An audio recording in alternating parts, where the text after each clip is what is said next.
like, it's cool in a comic book, yeah, that Batman weighs 200 pounds and he's jacked and he's shredded and he's this big hulking beast, but you cannot do the type of combat that Batman does if you are like this. Like, your body just doesn't physically allow it. Go look at any, like, major bodybuilder and see how far they can, you know, turn their neck. I mean, it's kind of, you know, ironic because none of Batman can turn their head.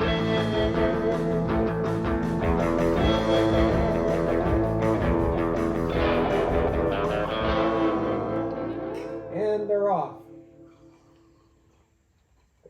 Oh man, it's been like last podcast I did was back in December, so it's been a hot minute, and it's only been one episode since you were here. Wow. So, you know, I mean, we've only done 3, and you're my first recurring guest. So you have half of the podcast at this point. There you go. That's a good feeling. Yeah, Jony Horror Podcast. Today it's going to be the Jony Batman Podcast. That's right.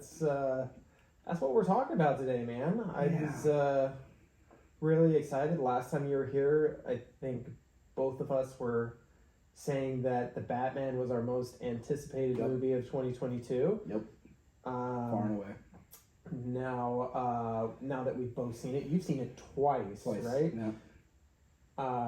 Before we dive into the film itself, let's take a step back, because as far as I'm concerned, Batman still falls into the realm of the horror genre. As far as superheroes go, he's definitely one of the darkest, if not the darkest, as far as like the main heroes go, you know?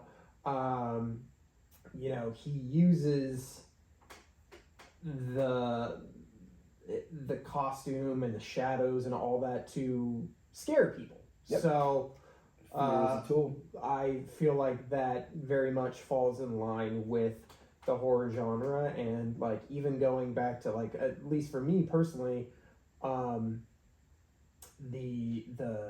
90s cartoons, they were scary. Some of them were outright horror episodes. Yeah, like one of the first ones, the Man Bat. That was the first episode. Yeah, and it's a horror episode. It's fucking like clear cut. Yeah. Creepy as hell. Mm-hmm. Especially for a kids cartoon. Yeah, especially when you're like 5. And you're like, wow, this is it's pretty fucking scary. Yeah. What was, to your recollection, what was your introduction to Batman? My introduction to Batman was Batman '89, Tim Burton. Which, you know, Tim Burton is, I don't know if I'd call him a horror filmmaker, but he's in that he is realm. like his mind is on the outskirts of horror. Yes. Consistently. Gothic. Yeah. So my first introduction to Batman was Batman '89 as a tiny little boy. And then very shortly thereafter, Batman the Animated Series. And then Tim Burton's Batman Returns. So that's like my earliest imprintation of Batman is those 2 movies and that show. Yeah, and I did get into comic books. I did get into comic books when I was like 5, but when I was probably like 8 or 9 and I started reading comics, I was gifted Batman The Dark Knight Returns by a family member. Oh, damn. Yeah, and you know, like, that's not really a book for a 9-year-old. No. Yeah, it's really not. But no. I read that at 9, and that definitely imprinted on me in a big way. For those listening who might not know, Frank Miller's The Dark Knight Returns from the 1980s. Yeah, which is arguably, like, as far as comics go, whenever, like, filmmakers are talking about, like, well, we really wanted to make this grounded and dark, so we turned to the comics, and the first one that we picked up was Frank Miller's The Dark Knight Returns. So that's the one that always gets dropped, referenced, and I mean, particularly, I think probably the one, like, as far as physicality is concerned, the one that most resembles that is Ben Affleck. Yep, Ben Affleck, Zack Snyder's Batman was not really written in a way that was inspired by Frank Miller's Batman, but not really the same character, but physically, like, exactly like him. I could have honestly, I could have cried when I saw the first picture of Ben Affleck in the Batsuit. I was like, "That's amazing." Yeah. Yeah. What was your take on Ben Affleck's Batman? I think that Ben Affleck, the actor, brought it to the role. I think I do not like Batman v Superman. Neither do I. I didn't want to start on the negative. I like Henry Cavill as Superman. I feel like he just hasn't been given the right material, but I think he does what he has been, what he was supposed to do in those movies. You know, what the material told him he was supposed to do. I agree. But I watched that movie, and from the opening scene where Superman and Zod are just destroying Metropolis, and you see Bruce Wayne, and you see that look on his face of like, very good. Very good. Dude, he brought it, and brought it so fucking hard. He brought it hard. Man. He brought it hard. Hands down. I mean, I'm not, splitting any hairs when I say that he's the best part of that movie, without a doubt. And I thought he was a great Batman, and I thought he was a great Bruce Wayne, because he managed to have that same like swagger that like Christian Bale had when he's being his playboy self out and about, but was still very, very tormented. Very much like Robert Pattinson is in this new one, but he has the weight of not only his parents' deaths, but all the deaths that have happened afterwards, like Robin and stuff like It's that. true. You got in that one. You got an older Batman who had already been through it, and Ben brought the gravitas to that for sure. I thought so. It's one of those things. It's weird for me because like I don't want. For one thing, I don't want to just be negative and be a hater, but for another thing, it's like there's good things about that. I thought the costume design was perfect. I thought the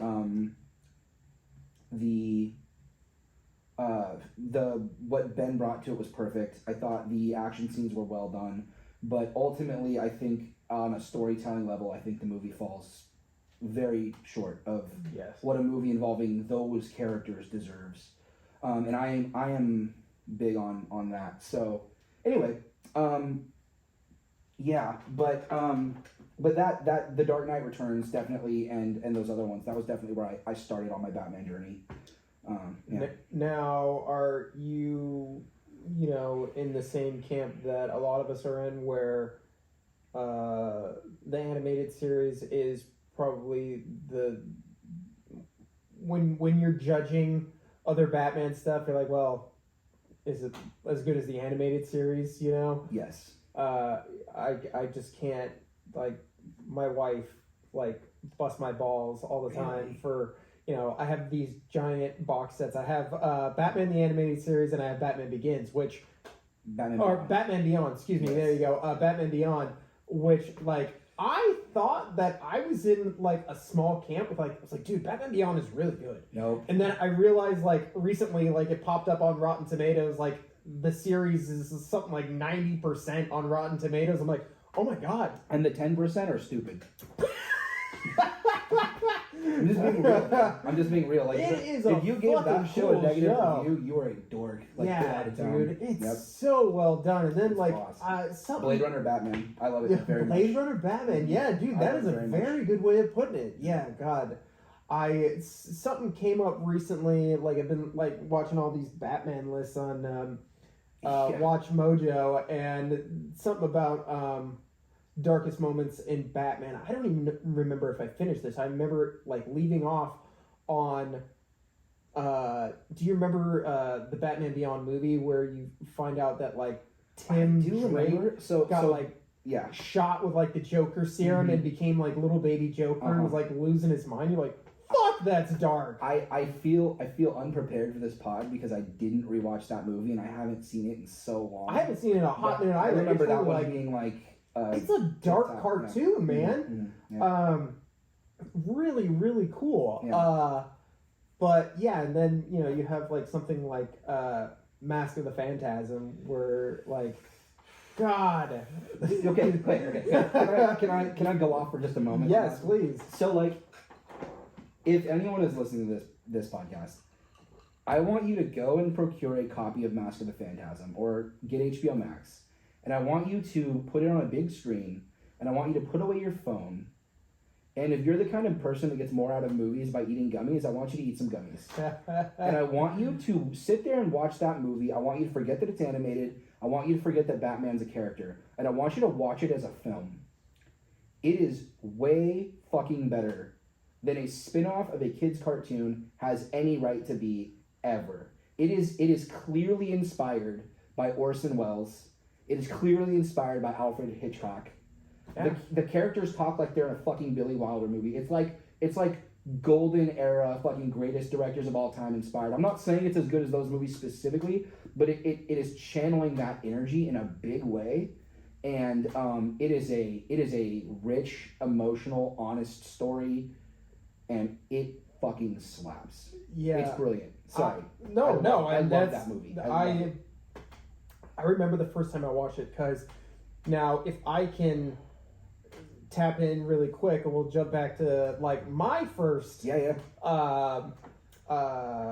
Like I saw that in theaters, by the way. Yeah, you see, you were like one of the few. Yeah, like I saw Phantasm in theaters. My dad straight up took me to the movies. Bombed, like not bombed, but didn't do as well as they had hoped failure, it would do, which is criminal. Mm-hmm. But my first encounter with Batman is fucking 1960s Adam West, the Batman movie. So to me, that was Batman, and that was the only Batman I was allowed to watch. I wasn't allowed to watch the cartoon because it was too dark. Mm-hmm. But I remember on a VHS copy of Free Willy, there was a preview for Mask of the Phantasm. I remember it scared the shit out of me because the Phantasm just like it was just like a creepy like phantom that was like moving through the fog, and like it's like the Grim Reaper. Yeah. And I was like this little 5-year-old kid with very, very like limited exposure to that sort of stuff. Mm-hmm. So I just remember watching the cartoon and just being like scared and thinking it was so cool, and I wanted to see it so bad, and of course I could not see it. Yeah. I'm sorry. So jump forward, when I was in high school, one of my brother's friends, like we would go over to his house, and this is really like one of my first like times drinking. Like they would all like hang out and have these parties, and they're all like people that were like in their mid-20s, and they were all super cool to me, and I would just sit on the couch and drink like Bud Light, and they would all be getting hammered. And my brother's friend, his name is John, and he's like my good friend now. We talk all the time. He let me borrow the Batman animated series because he had it all. So you were an adult. I was a teenager. Okay. in I didn't know high that. school, and I thought you got to it a little bit earlier than that. it was like life changing for me because I got hooked on that, and then maybe a year later, The Dark Knight came out. Yeah. So I became the biggest Batman fan in the span of like. I mean, I'd always liked Batman ever since I was a kid. Sure. I like even like Sub-Zero. My mom did let me watch Sub-Zero because it wasn't as dark, and scary as Mr. Freeze. But yeah, I watched that and just was so in love. And I think he spaced it out right, where like he had me watch the first 3 seasons, which was Batman the Animated Series, and then the 4th season is Batman the New Animated Series, where they revamped it and everything. But I think he broke it up just right, that when I finished like the 2nd or 3rd season, whichever one it happens in between, he had me watch Mask of the Phantasm, and I remember being so excited, the little kid in me. Yeah. And I throw this thing on, and by the opening titles, I was blown away because up comes this choir like singing the Batman theme, and it is probably one of the most epic like opening credit scenes in the world because it's just spanning through the streets Is of her Gotham. name Shirley Walker? Yes, Dude. Shirley Walker. Dude, just yeah. fucking killed it. Destroyed it. Amazing music, amazing score. And I just remember being floored because this is like, I think it was a PG-13 movie if I remember right. It might have, or it was PG, but it was still. I think it was PG-13. I think it was. I think I remember actually noting that as a little boy. Yeah, and wondering why it would be, and then watching the movie and kind of being like, oh, that's why. Because people are getting killed left and right. And battered, and it's violent and scary. Yeah. As in the animated series, they would always like fall off of something and then manage to like land on a boat or something like that, or land in the water. Catch them, yeah, or something like that. Yeah, and then, you know, like I said, after that, you know, I see the Dark Knight, and then my perception of acting and filmmaking is changed forever after that movie. And, you know, I was talking to someone about this because I've been geeking out over the Batman for the past week. Yeah. With all of my guy co-workers, like all of us like saw it on like Thursday, like separately, and then all like regrouped to talk about it, like a couple of schoolgirls, and my boss hadn't seen it, and he was gonna go see it on Monday. And he's just like, I'm going to go see it on Monday. And then, like, Monday night came, and I'm, like, at work, like, working in the bar. And, like, he comes over to me. He's, like, super excited. He's like, all right, man, I'll see you tomorrow. He's like, I'm going to go see Batman right now. I'm like, oh, my God, dude. Yeah. He gets out of the movie. I'm getting ready to go to bed. He shoots me a message. He's like, so good. I'm like, I fucking told you.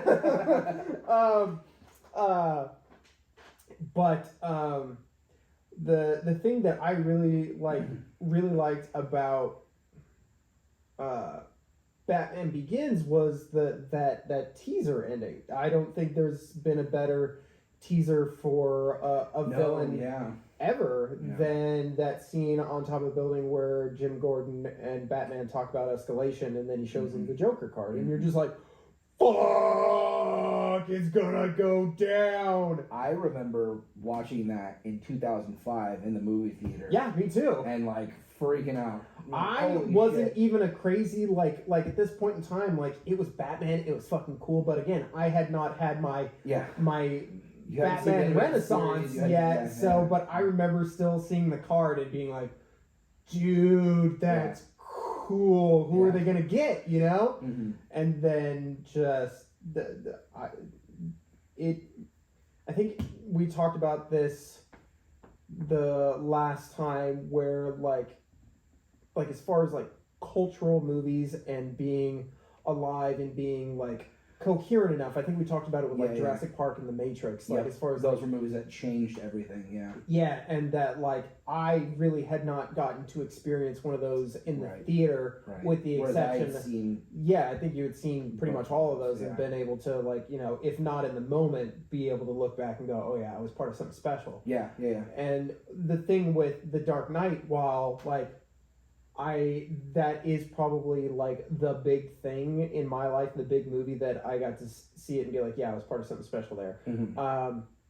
The thing with that was we already knew ahead of time that this was like going to be a game changer just from like those early trailers. We did. Yeah. You know? For sure. Yeah. Everyone did. It's kind of weird to think back on that in that way.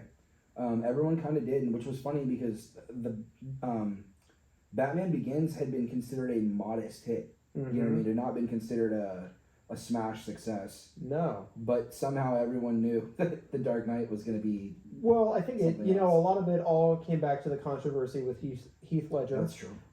With his casting and people, like myself included, being like, what? Why?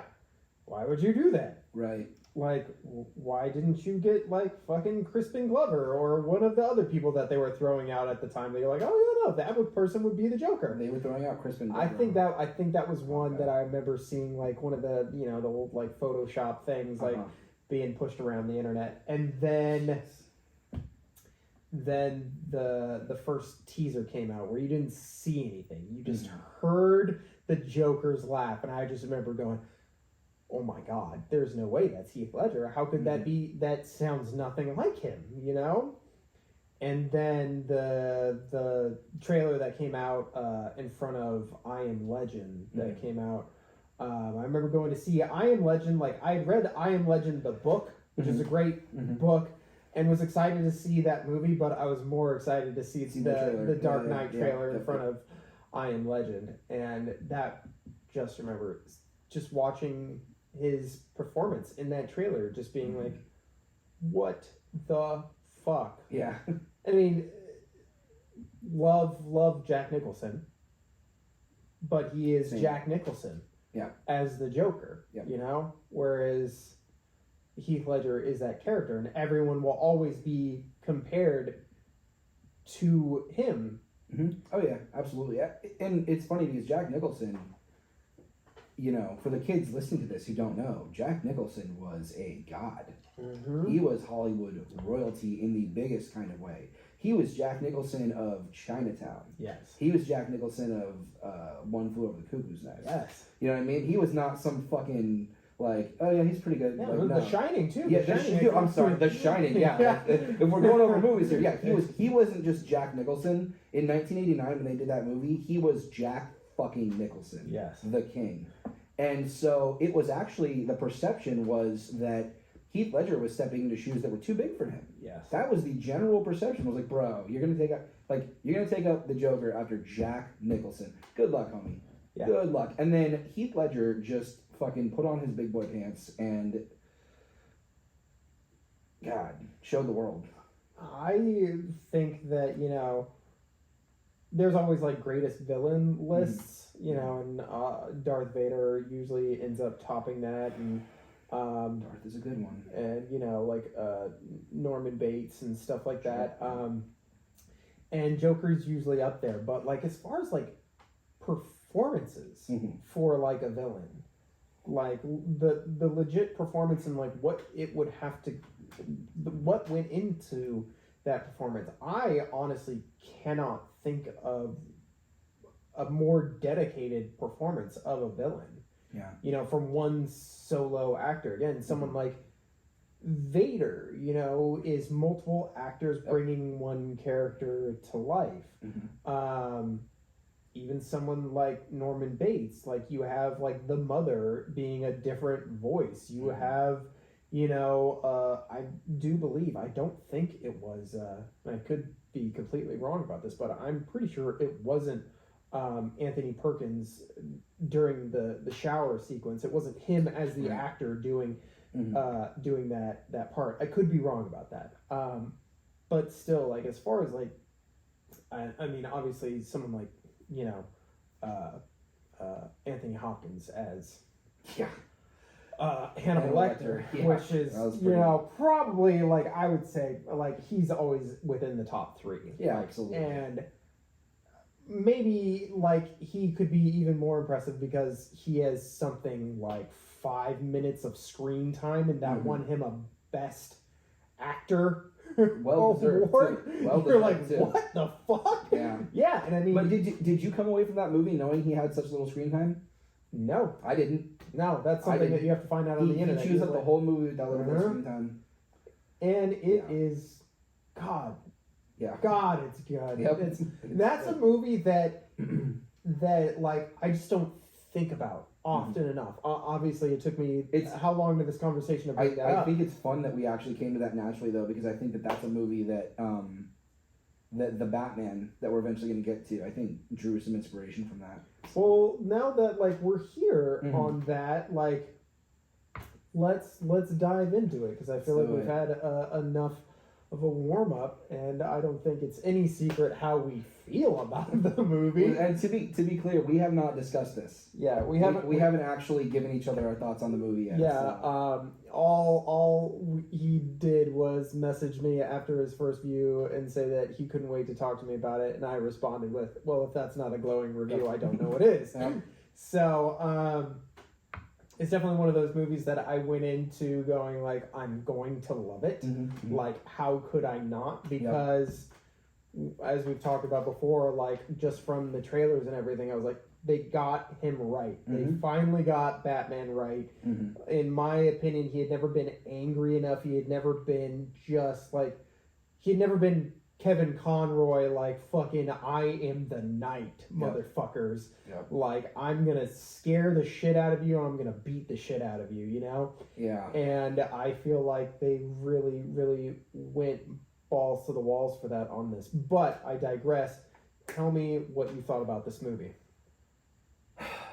Well, Baby steps. right. No, this is a tough conversation. I want to put out like a quick like general review? Or... No, I like a. I'm sorry. I'm usually much more articulate than this. I want to point something out, and that's that I think that a lot of people, when they discuss film, there's always a this or that. Which one's better? The internet culture has created a lot of that. Like, if this isn't better than that, then it's not good. Yes. And that really pisses me off. I think that's a bullshit way to experience art. Yes. And especially film. I remember specifically, actually, James Gunn had been very hurt when Guardians of the Galaxy 2 got kind of more middling reviews than the first one, and he posted a review where a film critic had talked about how people giving it a negative review because it wasn't as good as the first one did not understand film critique, because that's not how film critique works, and you guys don't know how to do your jobs. Like an older film critic. And I was like, hell yeah, man. So I think that this movie, right from jump, will unfairly and constantly be compared to The Dark Knight. Oh, yeah. And I think that people should give that some context and understand that The Dark Knight is one of the coolest fucking, like, not just coolest, it's one of the best blockbuster films ever made. It's at the very, very top of the mountain. And so if you even think there's a conversation there, you're heaping enormous praise on this movie. Yes. I feel like a lot of people are trying to undercut this movie by being like, well, it wasn't as good as The Dark Knight. And it's like, whether or not you agree with that, and? Yeah. Fucking and? Like, yeah. What's that even mean? I remember someone recently saying Uncharted wasn't as good as Raiders of the Lost Ark, and I was like, no shit, you fucking idiot. Like, and like I didn't actually care for that movie so much, but I just thought that was the stupidest point to start of like, well, it wasn't as good as this perfect movie, and it's like, okay. So anyway, I wanted to get that out of the way and just say that, like, whether or not someone thinks that this is like the greatest Batman movie ever made doesn't really matter. What matters is how good of a movie this is. All of that said, I think this is the greatest Batman movie ever made. So before we go any further, I like my words to my wife and my brother-in-law and Brian, who came separately. So he had already like walked away from us at this point when we left the theater. We were walking back to the car. So to my wife and my brother-in-law, I like walked out and was like, I think that was the best Batman movie about Batman that has been put to live action cinema. Yep, it is. So in our opinion, definitely. Yeah. Yeah, now let's elaborate on that. Well, so I love The Dark Knight. I think it's perfect in many ways. I can nitpick it, but like when you're someone who actually creates art, you know. That sounds super arrogant. I don't mean it like that. I just mean that like talking to you. Like you actually like create art. You know, I actually create art. You know that anything can be nitpicked. So like being able to nitpick something that's great doesn't really change its greatness. So I think from like a realistic standards point of view, I think The Dark Knight is pretty much perfect. But The Dark Knight is like a Michael Mann movie. Yes. It's like Heat, but Batman and the Joker happen to be in it. Yes. The Batman is like Batman. Yeah. You know what I mean? It's like, this movie, what's it like? Well, it's like Batman, and I can point out a lot of cinematic influences, and I'm going to. But it feels like a Batman movie. It feels very much like Batman Year One, Frank Miller's Batman Year One, which is, in my opinion, actually his best Batman comic. I don't think it's The Dark Knight Returns. I think it's Year One. I would agree with you on that. And I think it's very reminiscent of The Long Halloween, Jeff Loeb, Tim Sale. Yes. And it feels like Batman. Like it feels like it's actually influenced by the actual character Batman. Yes. It doesn't feel like a Hollywood apologist. I'd really probably rather be making a thriller movie, but they'll let me make it if I put Batman in it. Not to say that I think that that's Christopher Nolan per se, but as an example. Or like what's his face making the Joker, and really what he wanted to do was a Scorsese riff. He wanted to riff on King of Comedy. He wanted to riff on Taxi Driver, and he was like, well, if I put Joker in it, they'll let me do my Scorsese riff movie. And I love that movie. Mm-hmm. But this felt unapologetically like Batman. And it felt like the animated series. It felt like the best, most influential Batman comics that you and I think of when we think of Batman. And not everyone will agree with us on those. But to me, those are like the comics I think of. It felt like that to me. And it felt like somebody doing that while also trying to achieve real greatness from a filmmaking standpoint. Yeah, I was thinking about Matt Reeves. I was listening to Batman soundtrack when I was on my run a couple of days ago, and I was thinking about Matt Reeves, and I was like, that poor guy has just been under the shadow of other people with all these great movies he's made. I was like, for his whole career, man. Yeah, all of it. His whole fucking career. Like, if you think about it, think how many people know that Matt Reeves directed Cloverfield? Only movie nerds. Like, everyone thinks of that movie and they think of J.J. Abrams. Yep. Mm-hmm. That movie was written by Drew Goddard. Yes. And directed by Matt Reeves, and it fucking slaps. It's like the best monster movie since probably the original Godzilla. Mm-hmm. Yep. And then his next stab was the criminally underrated remake of Let the Right One In. Yep. Let Me In, which I think they should have just kept the original title because that's a better title. Yep. But his direction in that is just so masterful. Can I do a mea culpa real quick? I actually didn't give that movie the chance that it deserved. I remember that. Yeah, I remember you and Nick talked about this with me. Yeah. Yeah. So full disclosure, he remembers this. I had watched Let the Right One In with Nick and another friend of mine, and it had ended up being a pretty memorable evening, and we really loved the movie, and it kind of became special to us. Yes. So when Let Me In came out, I didn't have any affinity for Matt Reeves because everyone thought of Cloverfield as J.J. Abrams' movie, so I wasn't like, oh, this is going to be a Matt Reeves movie. And so I didn't give it an honest chance when I watched it. But looking back, literally just watching trailers of it and seeing the direction in it, and then hearing other people talk about it, I'm like, the movie was probably really good, and I was just being a sourpuss because I like the European version, the original. From my take on it, they're both very, very, equal as far as, the filmmaking aspect goes, and they're both, obviously amazing films. I do believe there is an emotional aspect that's a little bit more tender in the Matt Reeves version. Okay. But again, that's just another example of no one gave this man his due credit because he was doing a remake. Mm-hmm. And then he jumped on the Planet of the Apes, but he came on the sequels. That's right. And so there was Rise of the Planet of the Apes, there was Dawn of the Planet of the Apes, which is the one he jumped on, and then there's War of the Planet of the Apes. Now, the two sequels are better than the first one, and the first one's pretty damn good. But wholeheartedly agree. Those movies are really freaking good, but again, his direction is overshadowed, and probably rightly so, by Andy Serkis' performance. Yeah. So it's hard to really,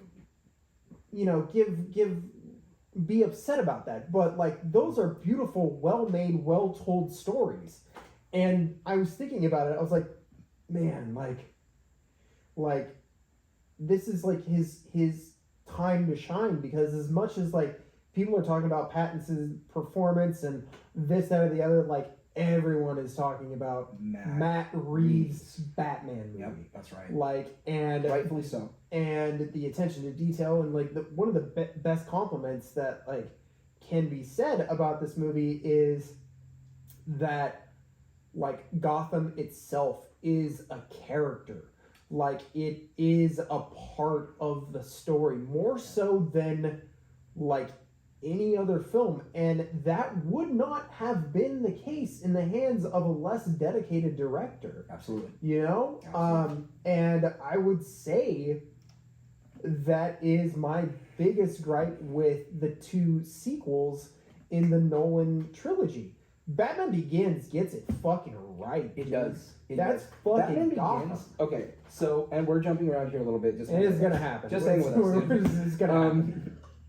Batman Begins feels like, and you know how much I love Batman Begins, like, and I love Christopher Nolan's whole fucking trilogy. Yes. But, I love Batman Begins, and in that movie, it feels like a truly heightened reality. Gotham feels like Gotham. There's an under Gotham. You know what I mean? There's like an under streets and like over streets and like shit that doesn't really exist. And there is, even though he did keep like future tech in all the movies, there's a machine that can evaporate water from the systems, and that movie felt very comic booky. Yes. So much so that I actually expected, before we saw the trailers, I expected The Dark Knight and whatever he did after that, I expected that to go very comic booky. I expected Ra's al Ghul to show back up. Like, I went to the Lazarus pit and I'm alive again, and I expected that. I was kind of shocked when we saw Gotham and it's just like Chicago or like Pittsburgh. Was it Pittsburgh or was it Philadelphia? It was Pittsburgh. And I was just like, this just looks like a normal city. It's a little weird. And then when we went and Jony and I actually went and saw The Dark Knight Rises together 10 years ago. God damn. Yeah, 10 years ago. That was us catching that movie on opening night. Us with a bunch, like our girlfriends, our buddies, like we all went. God, what we a show caravanned. too. Yeah. What a good show. We caravanned and we watched that. And in that movie, it's just like, oh, it's like New York. Yeah. And that was actually, even though I love those movies and I continue to, that was a big disappointment for me. Yeah, I felt very much the same way as you in regards to that. I remember when they jumped to the Dark Knight and finding out like through the interweb that like the Joker was going to be putting on makeup, and I remember being very disappointed, being like, "What do you mean it doesn't fall into a vat of waste? Why would he like, put on makeup? Yeah, that doesn't seem right at all." And I mean, obviously, like in retrospect, it's probably one of the coolest interpretations that they've done. Oh no, he's an incredible interpretation of the character. Yeah. And I love that aspect that it's just some crazy guy that did this to his face, sort of a deal. Or had it done to him. Yes, exactly. Another great use of his backstory. But yeah, I just remember that they never, and I mean maybe it's because the Narrows is where a good chunk of Batman Begins takes place, which is Gotham in my mind. Yep. And then the rest of the movies just take place in fucking skyscrapers and billionaires, penthouse suites. Yep. And you're like, all right, what are we saving here? We're saving rich people. We're saving you get a little bit of that element in the Dark Knight Rises where you kind of are down on the streets and stuff like that, but like you don't feel like you're like Batman is fighting for anything other than rich people. Yeah. And again, that's kind of like and his ego. Yeah. And harken back to like that, Selena Kyle says, like you think all this can last with like you and your friends and shit like that. One of my favorite moments in the movie. And we find ourselves going, particularly like average people like us going like, yeah, fuck those guys, man. And right there, you have a big problem. Yep. Because you're like, fuck it. Bane, your plan makes absolutely zero sense, Bane, but yeah. I don't hate everything you're doing, bro. I would go about it differently. Yeah. Maybe just, I don't know, have a plan that makes sense. If you're gonna blow up Gotham, it's weird to wait like 6 months and then do it right when Batman shows up. Like, wait, we gotta give him time to get back. I love that movie the more I watch it because the plot holes just get bigger and time. bigger, and I'm just like, this is the most ridiculous thing I've ever seen. It's one of those things where like Christopher Nolan learned that he had goodwill with fans and he could get away with small plot holes, which is okay. Yeah. Small plot holes in good movies are necessary, and I think we'll actually talk about a few more as we move forward. Like, there's some small plot holes in The Dark Knight. I don't give a shit. Yeah. If someone tries to tell me it's a bad movie because of the small plot holes, I'm like, you're stupid. Well, yeah, you kind of go like, well, how did the Joker get all of those fucking cans of gasoline onto the boat without anybody? No, okay. Wait. He came out of the bank in a school bus and got between these two school buses, and neither of the people in either of those school buses was like, wait a minute, you just drove out of a blown up bank. You're not part of this. So he figured out that he could get away with these plot holes, and then he just like went off the rails in that third movie. Yeah, like there are just so many, even to like the simple ones. You're like, how the fuck did you get electricity in that goddamn pit for him to watch TV? That's right. Like, what? Wait a minute, that's a pit in the middle of a desert. Like, that doesn't even make sense. What are you doing? You bring in a whole generator and none of those prisoners are going to take it apart. Bruce, you're going to escape and then knock over a rope to let all those crazy prisoners out. Good Batmaning. Batman's like, I've changed my mind. Fuck the police.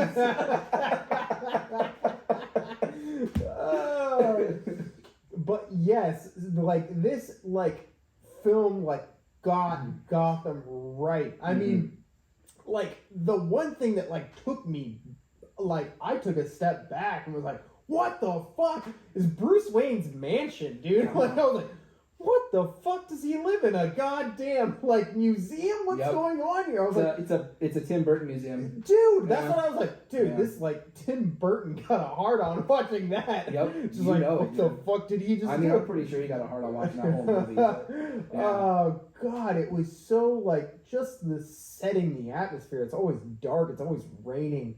What did you think about the fact that we barely see Bruce Wayne in this movie? That it's just Batman. Sorry, before please. The more direction you give me, the better job I'll do here. I watched a review of a guy that like I really enjoy his reviews. I don't agree with him on everything, which makes it fun for me to watch. Do you mind plugging him just in case I know who you're talking about? His name is Jeremy Johns, and he's like got thousands of followers. Yeah, he's a big time guy. And I like his stuff quite a bit. His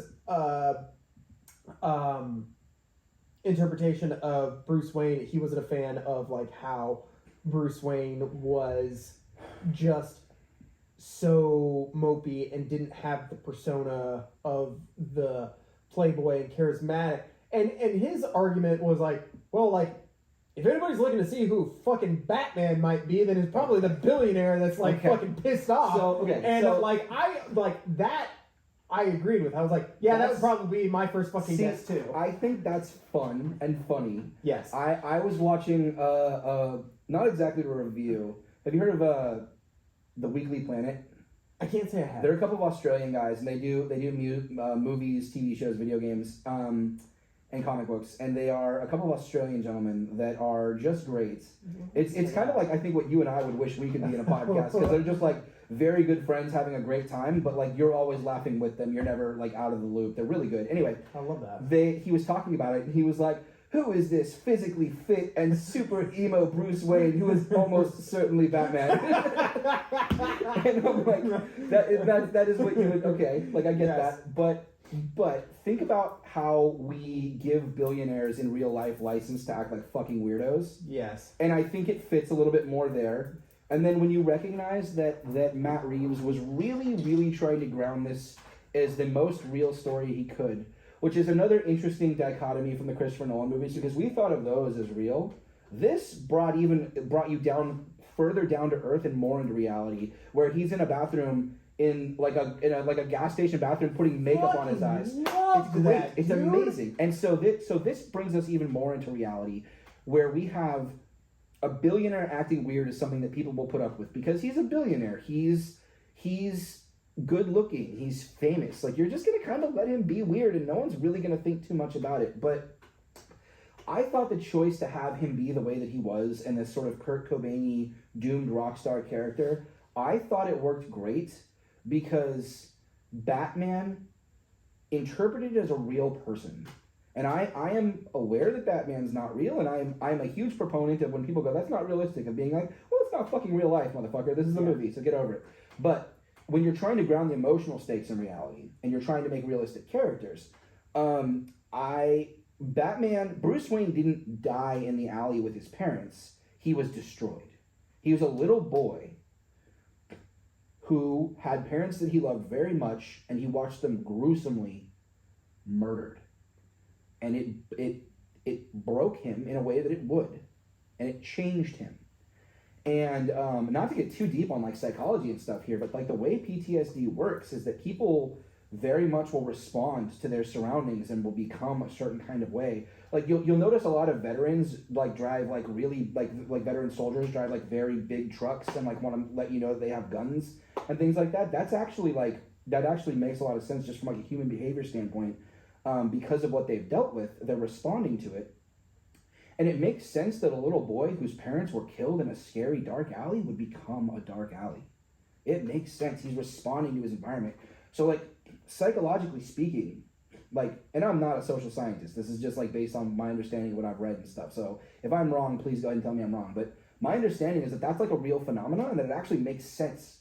So for him to be this brooding, angry, isolated, disconnected person who's focused on responding to that trauma at all times, because that trauma is always with him, I think it just makes sense. I think it works. I think him as Batman works. And there's that cliche, like, Batman's the real him, Bruce Wayne is the mask. And I think people get that confused. What that means is that Playboy Bruce Wayne is the mask. Yes. Not that Bruce Wayne, who's alone at home with Alfred and Dick Grayson, that's not a mask. Yeah. But it's the public persona as a mask. I agree with that. But Bruce Wayne is supposed to be a human being. Yeah. And so the idea that he's this type of human being, and especially if you take Batman as like what he considers his real identity, then his behavior in the movie totally makes sense to me. Yeah, see, I was very much of the mindset that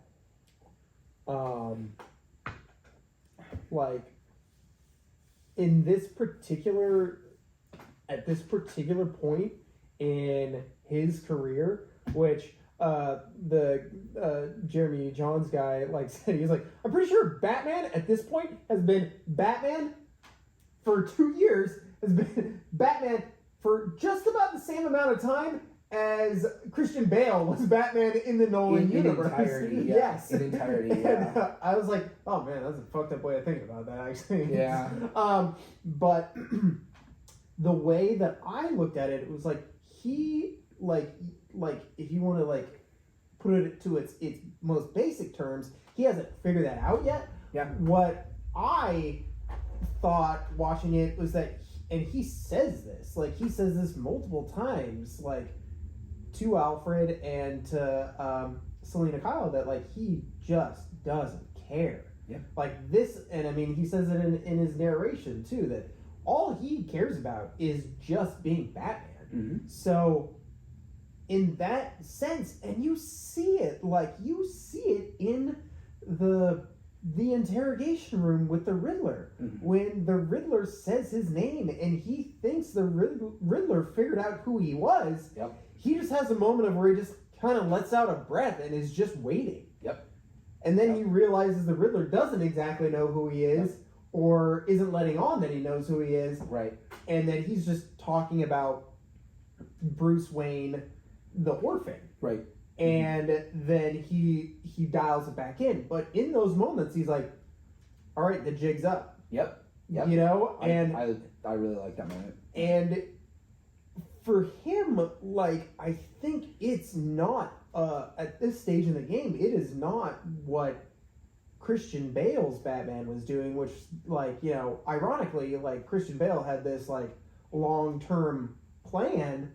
Robert Pattinson's Batman is like, dude, I could fucking die tonight. I don't care. I'm gonna go out there and beat the shit out of some people. Yep. In the meantime. Mm-hmm. I know he's trying to make a difference, and he's not even sure he's making a difference, but this is all he has, and this is all he cares about. So I see that in that character, and I go, yeah, he doesn't give a fuck about really hiding his identity. No, not really. No, not in the same way. Not what it's about. Like, he's not planning to get caught, but yeah, in the way you're describing it, I agree with you. Yeah, that, like, he's just concerned about doing the job. Mm-hmm. He's not, because he doesn't have anyone to protect. Right. Like, or at least in his mind he doesn't. Then when everything happens with Alfred, that ends up changing his mind. On that note, did you think it was a little weird that there's a little, like, fucking nanny running around the... So can I just tell you, like, fucking no. I thought, like, at first I was like, who the fuck is this? And I was like, okay, I've never heard of this, but at the same time, like, it kind of makes sense. It makes sense. So, okay, so I just want to say this, and it's something that actually has always irritated me when people talk about Alfred.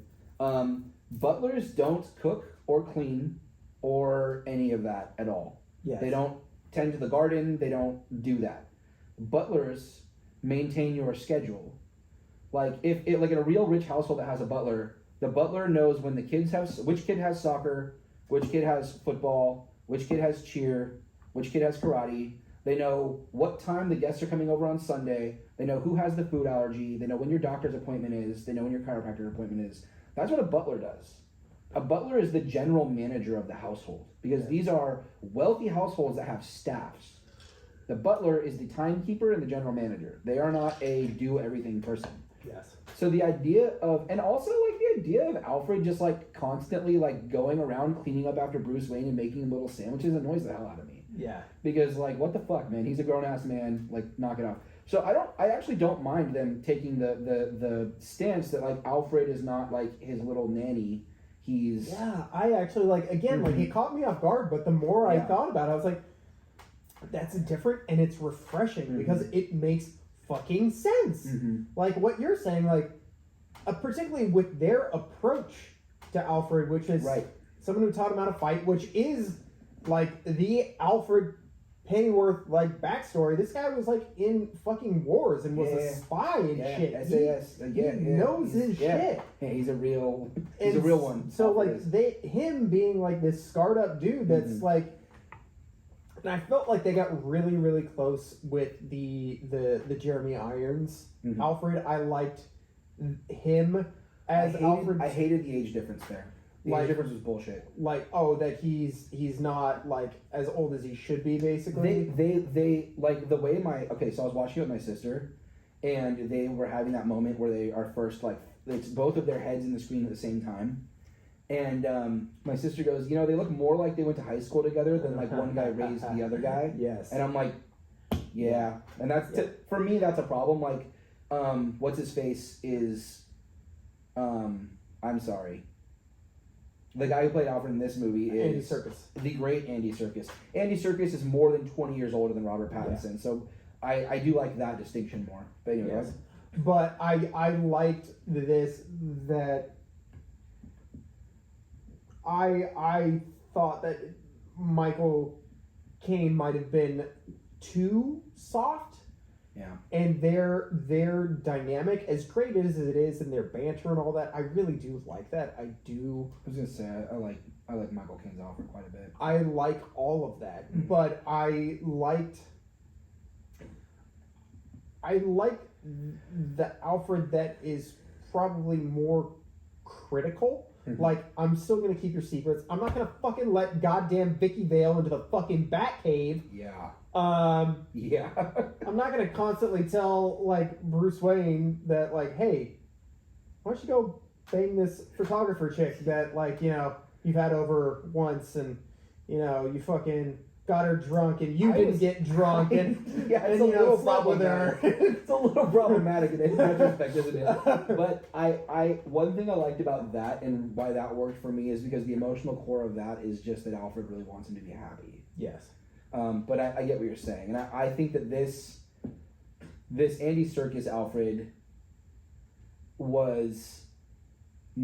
didn't have a ton of screen time. And it's interesting because you have a 3-hour movie, but a lot of characters that didn't have a ton of screen time because there's just that much story to tell. But I thought he really hit a lot of great notes, and I really liked the relationship. And I think that people who don't like the relationship are maybe not reading the subtext so well. Yeah. Like when Bruce is like, "You're not my father." Like, that's not just like a casual line. That's Bruce Wayne is a fucking idiot, and he's a dick, and he's telling the guy who actually raised him that he's not his father. Yeah. And it's a really mean, hurtful thing to say. And it matters. You know what I mean? Yeah. I think a lot of people don't pay attention as much to, like, story structure and what's being told. Something I love about Matt Reeves is that Matt Reeves, as a filmmaker, he's a writer. Yes. He gets how stories really work. He gets the architecture of stories. And that was, that was an important moment. Yeah, I'm right there with you, because I remember watching it just being like, what the fuck, Bruce? What a shitty thing to say. What the fuck, man? Brat. Yeah. And then, I've heard it referenced a couple of times, like, oh yeah, emo Batman saying, oh, Alfred, you're not my dad. I'm like, maybe they're just writing it bad, whatever, write-up they're doing of the movie or whatever they're saying it, they're doing it very offhanded. Maybe they get it, but I was like, that's not what's happening there. It's not, Bruce Wayne being emotional. It's Bruce Wayne, like being pissed, being angry, and wanting to hurt the only person that really gives a fuck about him. Right. The only person he's really got for real. Because he's so angry, and he thinks in his mind that if he has no one, it's going to make him better at what he's doing. Exactly.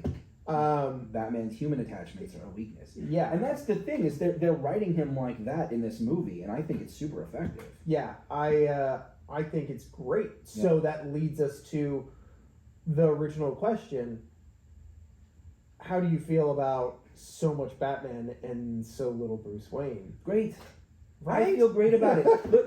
I am a comic book nerd. I am also a film nerd. But I'm a comic book nerd, and guess what? Most of the time in the comics, he's dressed up as Batman, and he's doing Batman shit.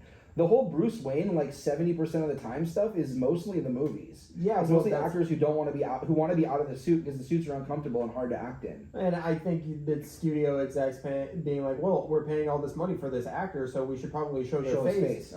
And that's another reason that I fucking love Robert Pattinson, because I do find him to be, at least on the outset, I'm sure there's plenty of ego there, but he just seems to be someone who is dedicated to the craft a lot more than he's dedicated to himself, his persona. And I see a lot of different things where, I don't know if you ever watched the funny GQ hot dog commercial thing. I love it. I love that. Who the fuck would just put their, Okay, you know that's his, he made that, right? Yes. He wrote that and made that. That's who he actually is. Yes. And so I think there's this perception of Robert Pattinson, and maybe we need to get on Robert Pattinson for a second here.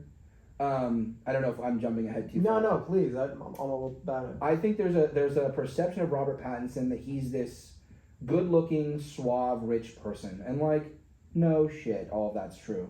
But, Robert Pattinson is, by all accounts, a very humble, kind of silly, nervous person. Yes. He has very real self-esteem and anxiety issues that are, very real. He doesn't really like talking about them because they're very real.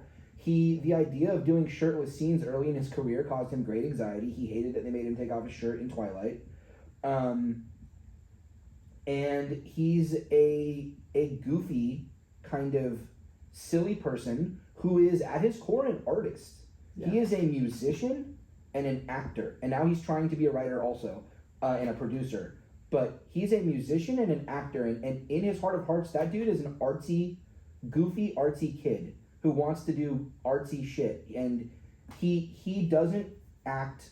he didn't get into acting for money. He got into acting for the art. Yeah. And then once he got the bag doing Twilight, and this isn't just me talking out of my ass. Look at his filmography. Once he got the bag, they were offering him high-paying roles as the love interest in whatever. And he was like, no, thank you. I'm going to go be in The Rover. And I'm going to play a slow Southern kid. And I'm going to be in the Lost City of Z in a part where people won't even recognize me because his beard is covering my face and I'm the fourth most important character in the movie. Yeah. And I'm going to be in Good Time with the Safdie brothers, where they probably were only able to pay me a small fraction of what I could have gotten in any other movie because I want to actually throw up a performance, Yeah. That's who the guy is. And that is the kind of actor... I mean, isn't that the kind of actor we want for basically anything that's actually trying to be good? Yes. Don't we want people like that? Paul Dano too. You have these guys who are actual artists, and it means something to them to elevate these performances. And I think that just this perception of him as this, like, the Twilight boy, or as this pretty boy, you're really missing what's really there. And anyone that is hesitant about the guy, like, I implore you to watch his other movies, because he fucking kills it, like, over and over and over again in completely different roles consistently. Yes. And he brings that same kind of passion and dedication, in my opinion, to this movie. You know, everyone was talking about how he wouldn't show up in shape because he joked about not working out for the movie. He clearly worked out for the movie. Like, come on. Yeah. And he clearly brought his A game. Like, he wasn't. He was, in my opinion, the most believable Batman. Yeah. Well, talked to like someone about it. Like, now they're like, well, you know, you like looked at his back and he looked all shredded, and then you looked at him from the front and he, you know, didn't look, you know, like super ripped. And I was like, in my mind, I was like, yes, to an extent that's true, but I was like, he's also like what I would consider to be a fairly scrawny guy. And then I was like looking at him and I was like, he's big there. Like, he's big for, like, he put on some muscle. Yep. And he's not jacked like Christian Bale. Like Christian Bale or Ben Affleck, but, and I mean, this is an issue that we've talked about, where one of our friends was upset about the fact that he was not as big as what he's described in the comics, which is, you know, like 200 plus pounds and whatnot, and just shredded. And in my mind, again, this kind of goes back to the type of story that they're telling. Like, you're not going to get this guy who is dedicated, like, all his nights to, like, going out and fighting. And he's even saying that he, like, barely gets any sleep, that he doesn't know the difference between, like, day and night. It all blends together at this point. You get the impression that he, like, doesn't remember to eat, and then Alfred has to kind of put food in front of him. Yes. Yeah. Like, this is not a guy who's just, like, spending his off time lifting weights and trying to get shredded. If you're listening to this, if you've ever tried to get big and jacked, you know that is not how it's done. It takes an obscene amount of effort and not just in a weight room, like outside of the weight room. You have to continue that effort with your diet, with your sleep. Yes, all of those things. So if you are not eating, you are not sleeping, and you're not lifting weights, I'm sorry, you're not going to be like fucking Ben Affleck in, you know, Batman v Superman. It's just not going to happen. And also, the big thing that we talked about with, like, you know, like, it's cool in a comic book, that Batman weighs 200 pounds and he's jacked and he's shredded and he's this big hulking beast, but you cannot do the type of combat that Batman does if you are like this. Like, your body just doesn't physically allow it. Go look at any, like, major bodybuilder and see how far they can, you know, turn their neck. I mean, it's kind of, you know, ironic because none of Batman can turn their head anyway. No, you know what? If you want a good example of this, look up, it's an old video from when Conor McGregor was fighting at 145. Look up him sparring with the Mountain from Game of Thrones. Look that up. It's Conor McGregor pieces that dude easy, and it looks like a little boy fighting a grown man, but he's having his way with him quite easily, because that amount of size, unless you're a very weird type of person, is not conducive to combat, period. And also, like, we're not talking about, like, Brock Lesnar getting in a UFC cage and beating one guy. We're talking about going throughout the night and getting into fights with multiple people on and on and on and on. Yes. Developing the kind of endurance that it would take to do that, the kind of stamina. You couldn't be carrying around too much excess muscle mass. Yes. No, not even a little bit. And I say this as a mixed martial arts hobbyist, I'm not a fighter, who carries extra muscle mass. So it's not in my best interest to be anti-muscle, but, like, the reality, if you want to win, like, over and over and over again, fighting people throughout a night and night in and night out, is you wouldn't be able to be a hulking person. There's just too much oxygen that those muscles need. Your heart can't pump that much, no matter what kind of shape you're in. And another thing on that physique is people might look. I've had people tell me that someone Pattinson's build would, no matter the amount of training or prowess in fighting, would lose to just, like, a bigger guy who worked out. And I just want to let everyone know that's patently false. That is not true. I have kids in my gym who are 17 years old, who have the same build as Pattinson, but like 40 pounds lighter. And if you don't believe me, you can come to my gym and they'll knock your head off. Yes. The idea that a thinner but muscular long guy with an incredible high degree of skill and athleticism couldn't beat up bigger dudes is absolutely absurd. And there's like 1,000 videos on the internet to prove otherwise. Yeah, I mean, speaking from experience, when I did a little bit of boxing back in the day, I was, at the time, probably around, close to around the biggest I'd ever been. I was, again, the fucking Dark Knight Rises had come out. That's right. I wanted That's to right. be, You were, and I wanted you to were be Tom Hardy. I wanted to be doing Bane. a ton of resistance training. Yeah. And so like I was always striving to hit that, to hit 2 bills, and one night it happened. One night I stepped on the scale and I was 200 pounds. It was gone the next day, but I had it. You were really lean though. Yeah. You were really lean though. If you had let yourself get a little bit of fat, you would have been. Well, it's because of all the fucking boxing training I was doing That's on top of the weight training. That's true. Not to mention walking all over town. But that was the thing. I'd run from one end of town to the other to go to the boxing gym, train, and then run back. Yeah. I want to be young again. But I would go and I would spar against these kids that were half my size. That's right. But they had been boxing for years, and they kicked my ass, man. It didn't matter that I was this bigger guy that had size.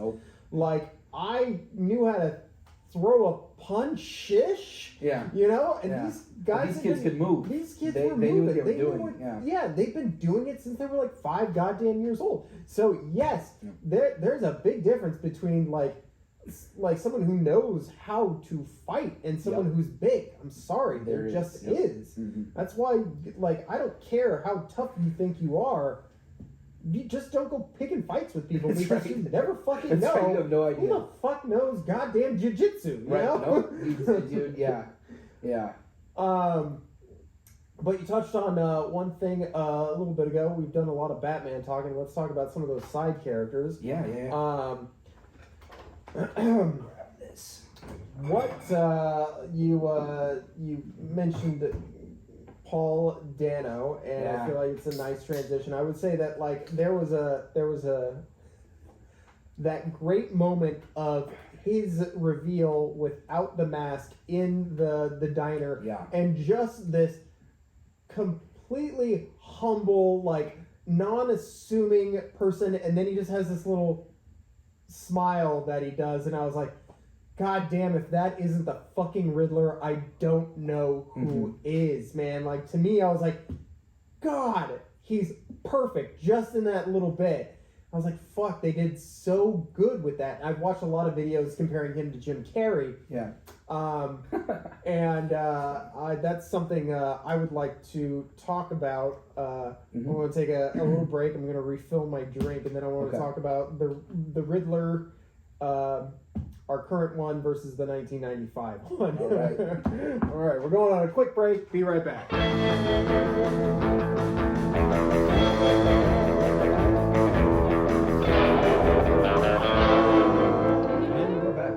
we're back. My drink is falling. I always get nervous. I always have to no, Double, we are recording. Double, triple check, just in case. That's why I got up under the first one. I was like, we're talking. We've already got good stuff going, but I'm concerned that maybe I might not have pushed record. The OCD kicks in. Yeah. No, it's okay. We're not smart when we're sober and we've been drinking, so, But speaking of OCD, let's jump back in. We were talking about the Riddler.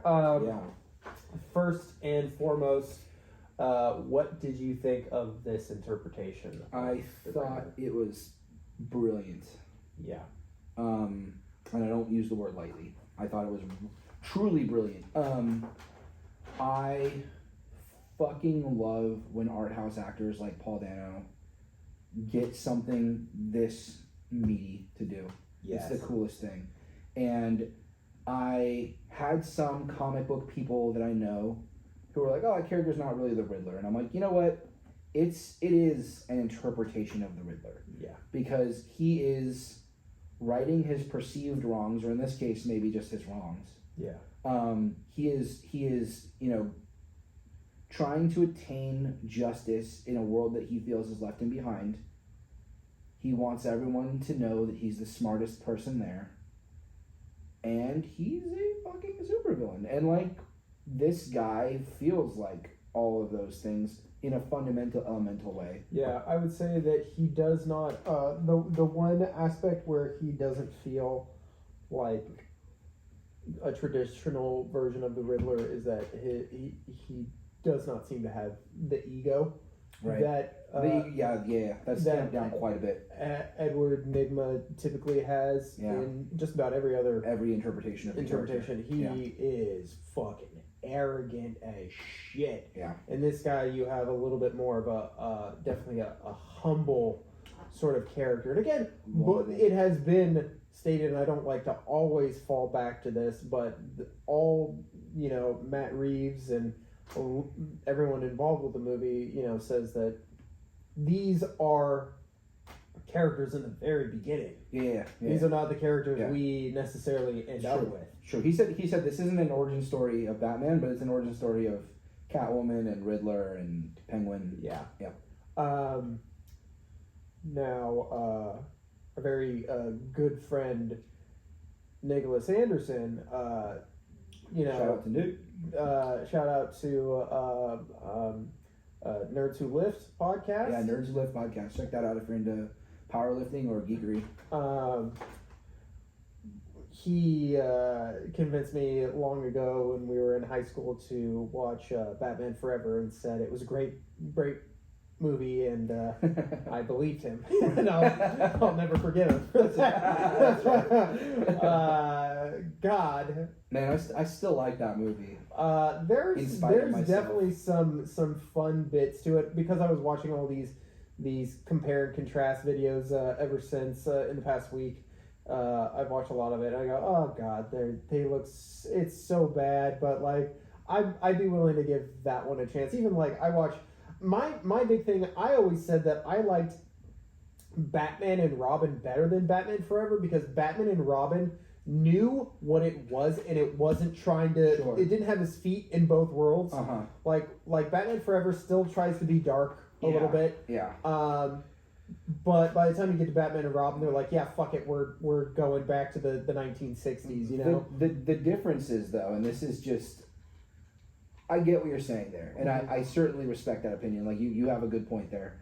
The difference, though, is that there's actually some artistic merit to Batman Forever. Not to say that there's not artistic merit to Batman and Robin, but it's like the cheapest, worst kind of artistic merit. Whereas, like, there's some real artistic merit to Batman. By no Forever. means. I'm not calling it a good movie, by the way. Yeah, I'm not. Well, that's what I'm saying. By no means am I saying Batman and Robin is a good movie. Right. For me, I liked that one better because I knew how I was supposed to feel about it. I'm like, all right, cool. I'm watching a fucking kids show. Where Batman Forever is still, it kind of tries to be like a very serious movie in parts, and it doesn't succeed. I agree with you. It has clashing elements, you know. But Jim Carrey does great Jim Carrey work.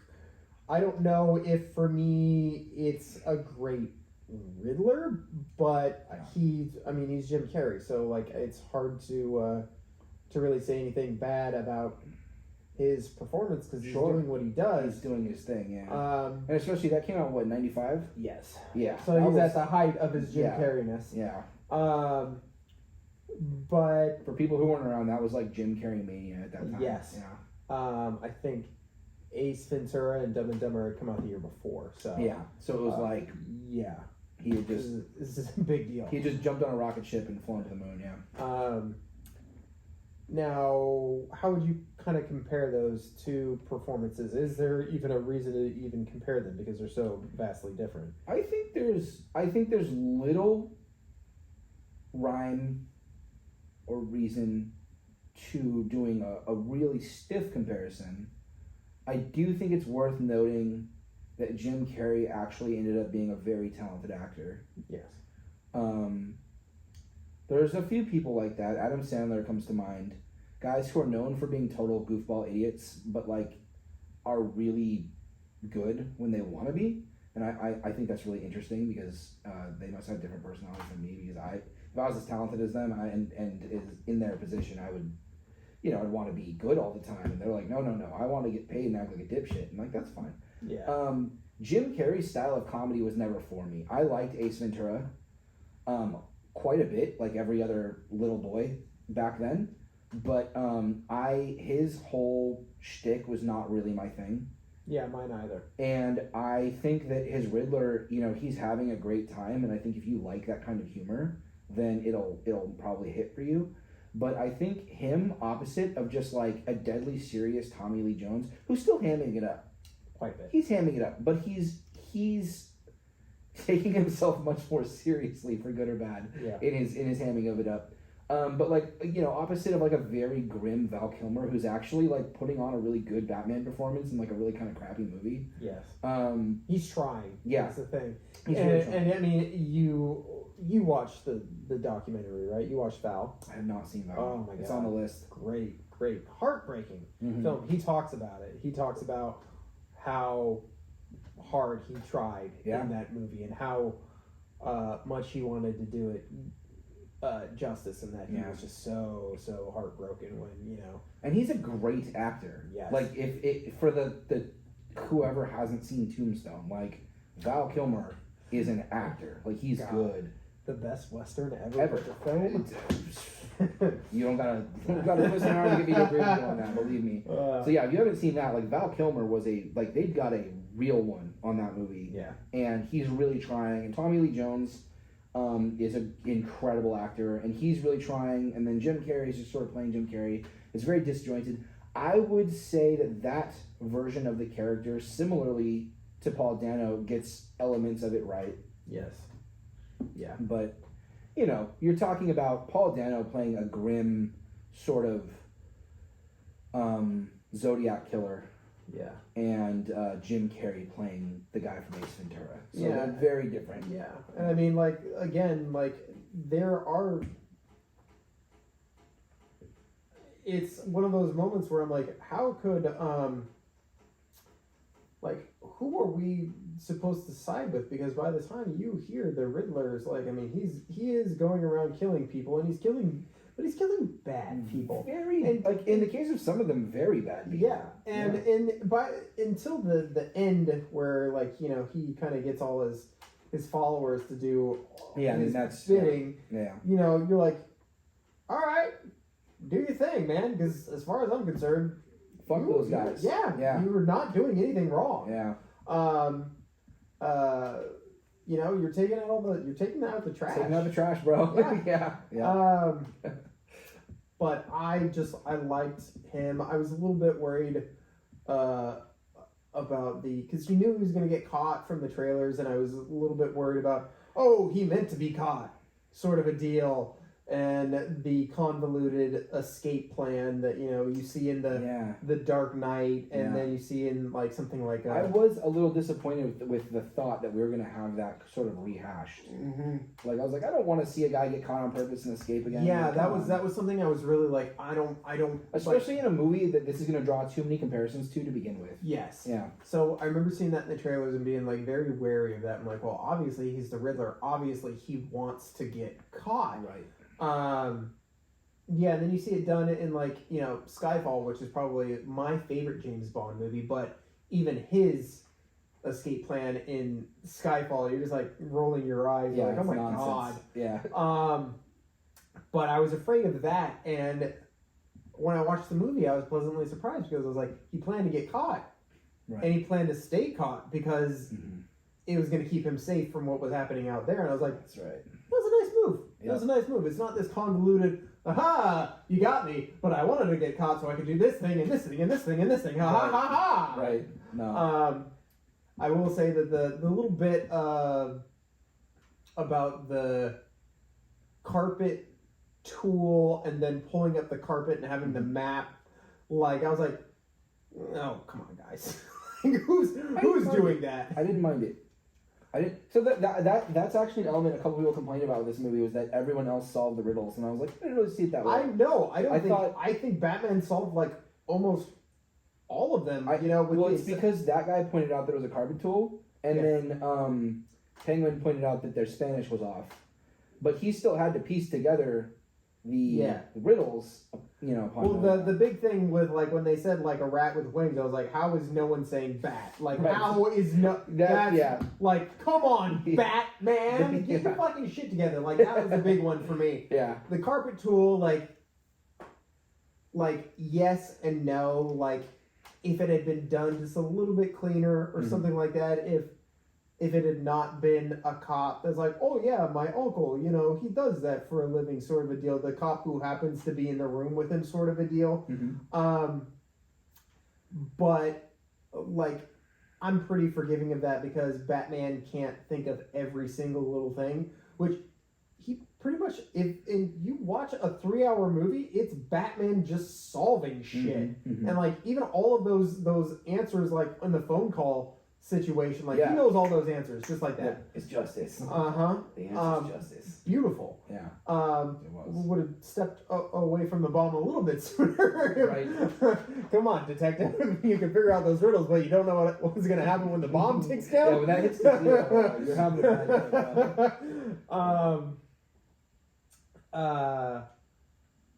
What did you think of Catwoman? I mean, Catwoman is a character where, especially like the original Catwoman is, you know, these are comic books. She's a drawing. She is depicted through physicality, and Zoe Kravitz depicted her through physicality better than anyone ever has. Yes. The fight scene that they have when she meets Batman, she moves like Catwoman. When she, God, it's so fucking perfect. Right before we have the big chase scene, she knocks out a couple of guys, and the way she steps over one of them and swaggers past him, like jaunts past him, is just so Catwoman. Which is crazy because like you don't see Catwoman actually moving in comics, but like the way she's drawn, her posture, her physicality, it's like she hit it better than anyone could have. And then on top of that, she brought you this character. She brought you this fucking believable, maybe even relatable character. Like if you've ever known like a powerful woman, like a very fearsome kind of woman, and this could apply to any gender of human, I suppose, but a really fearsome person, and then you got just past that guard, and you're like, oh, there's a normal, vulnerable human being in here. She depicted that incredibly well, in my opinion, because she was this intelligent, capable, like, could fuck you up, could kill you, could steal all your shit, and could get away with it, like an extremely capable human. I mean, she's, you know, a super hero, super anti-hero type of person, obviously, but like, she gave you that kind of sense of power, but there was a sincere, like, this is just a person who's had a hard time, a real vulnerability there. Like, I believed her panic when her girlfriend was missing, and I bought, like, her and Batman, I bought it. Yes. I bought her, like, damn you, whoever you are, like... Yeah. Yeah. I would say Why that, do I like, feel this way about you? Their relationship is, without a doubt, the best out of the 3 on-screen interpretations. Yeah. And don't get me wrong, I thought Anne Hathaway did a great job. Anne Hathaway did well.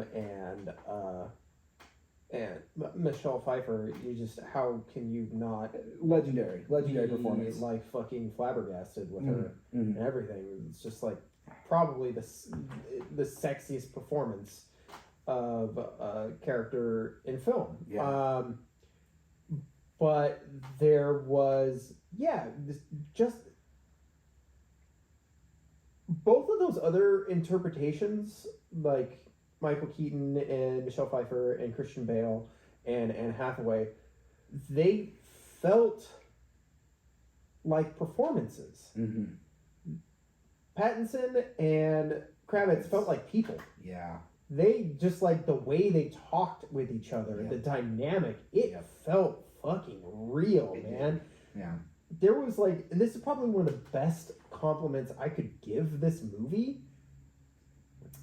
There was a point where I was so engaged in the story and what was happening and the realism of it and trying to figure out who was doing these crimes that, like, I was so lost in it. I was watching the scene, and cops are looking around at shit, and then Batman comes around the corner, and, like, I was so in it that I was like, what the fuck is Batman doing in this movie right now? Right. Like, this is such, like, a fucking crime thriller. Like, figure out who done it. Why is Batman here? Like, it caught me so off guard. And like, this is an hour and a half into the movie. Yeah, that's an awesome anecdote. Yeah. And I'm just like, God, it's just such a, like, for as heightened reality as it is, like, what you said was right. Like, it's probably more real than the realism that Nolan was trying to achieve. Right. And you know? Nolan's was known for realism, and this one got even further down into reality. Yeah. Which was, like, sort of the opposite of where I thought you needed to go in order to stand out as a Batman movie. Now, Matt Reeves disagreed with me, and he was correct. Yeah, and but you know, like, what they did in it was they made the characters more real, you know? They made everything about them, the story more real. They heightened the surroundings. They heightened things like Gotham. They made that more Gothic. And Batman is still, like, fucking running around in body armor, fucking beating people. Like, it's not real life, but it's... What did you think of the flying squirrel suit? Because that, like, when I saw that, I was like, just like... I wasn't into that. And like, so to be honest with you, like, to be, like, really, really honest with you, I was way not into that. And if I had been, like, a producer on the movie, I would have advised him to not do it for, like, a really sort of a simple reason.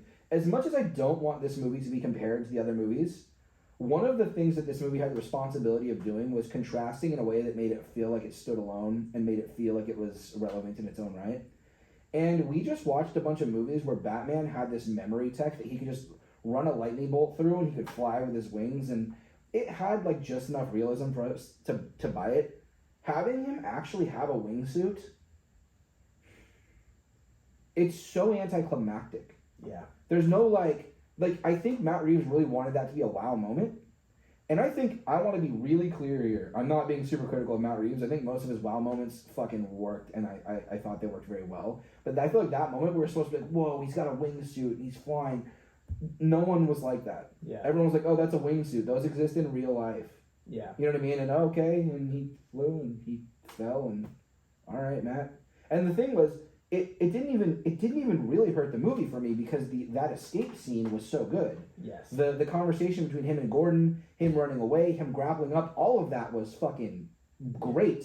But I would have literally strongly preferred, like, a Batman leaps off the roof and grapples away. Yeah, dude, that would have been dope. Animated series kind of moment would have been way cooler than, like, he has a flight suit, which I think we were really supposed to pop for that, and I didn't feel that way. Yeah, that definitely caught me off guard. What I did like, what I did and didn't like, there's an element to this that I really like because I'm like, oh fuck, that's real, right? And maybe he hasn't done this before, but when he got to the top of that ledge and he backed up, he's like, whoa, like caught him off guard, like I like that, and I like it in the sense of what we got, but what you described would have been better. Yeah. I agree that if he had gotten to that ledge and just fucking saw it and just went for it and used his grapple gun, that would have been fucking dope. Right. And it led me to probably, like, my biggest like suspension of disbelief issue when he crashes. I'm like, your neck is gone, Bats. Yeah. Like, you're done. I don't care, like, you're dead. How superhero you are. Yeah, like, No, there's, absolutely. Like, even if your neck didn't break, you're not walking from that. You're not. You're certainly not okay in the next fucking scene. You're either. not okay. No, not at all. Not at all. Yeah, when he, like, hit the fucking bridge or whatever, I'm like, dude, dead. No! No one survives that. It's true. That's absolutely true. So that was, like, a big no for me, but which is and part of the reason that doesn't work too, to be clear, is because the wingsuit is so grounded. Yes. And then you have him crashing at 80 miles an hour and he's okay, and it's like, okay, that probably could have been thought through a little bit. Again, if we had done something that was a little bit more thematic, something a little bit more elevated in that sense, then you could get, a Peter Parker falling from, 6 stories high and then you'll be like, my back! Yeah, my back! That's right. And that would have worked a little bit better. So we'll talk about realism and heightened characters. That I feel like that's a nice, easy segue into Oz. And what a very great performance. Did they need Colin Farrell for that, or could they have just gotten a regular Italian guy? Did they do the Guy Pearce in Prometheus where you're like, cool? Yes, they totally did, in my opinion. Yeah. Not necessary. Yep, 100%. Like, just being real, like, and like, part and this is coming from, like, I love the performance, and I love Colin Farrell. Yeah. Who doesn't? The guy is fantastic, and he was great in this role, and I love him in this role. And this is a nitpick, but there's a reality to Hollywood that, like, even roles that don't need to be filled by beautiful people are typically filled by beautiful people. And I don't mean like him. I mean like a role that's just like someone's dad. It doesn't have to be some strapping, handsome guy, and it always is. Yeah. And like there are normal looking or homely people in Hollywood who are good actors who deserve jobs. Yeah. And I think it's a little bit shitty to cast one of those gorgeous humans like Colin Farrell as the ugly guy and put prosthetics on him when there's literally probably 100 guys that look similar to that penguin that would have been great in that role. Yeah. And I in those instances I prefer to see that. But like how was the character? Really good. Yeah. Yeah. How did you feel about that car chase in perspective to Batmobile chases we've seen before? I like it a lot. At some point, I want to talk a little bit about cinematic influences, and I think that car chase was very strongly influenced by a 1970s movie called The French Connection, starring Gene Hackman and what's the guy from Jaws' name? I always forget. Roy Scheider. Yeah. It's starring those two fucking studs in a great movie called The French Connection, and I think that car chase is greatly influenced by that. Well, I saw that. I saw a little bit of that, and maybe a little bit of Bullet too. Like, there's this kind of had this old school. Not it wasn't as clean as like a lot of other car chases that you would see nowadays. Yeah, just had a very kind of gritty, like less is more sort of look to it, and very real too. Yeah. Much more real. Yeah. Do you think Batman will stop killing people with his car? So let's dig in here. Let's dig in here for just a moment. I was watching a clip of Batman Begins and Dark Knight, and just like when he drives into the trash car in the Dark Knight, and just ramps it up, and I'm like, that man is dead! Very dead. That's an innocent Batman! You killed him. Okay, so wait, let's... Hold on. No, this is good. This is a good question. I want to dive into this. So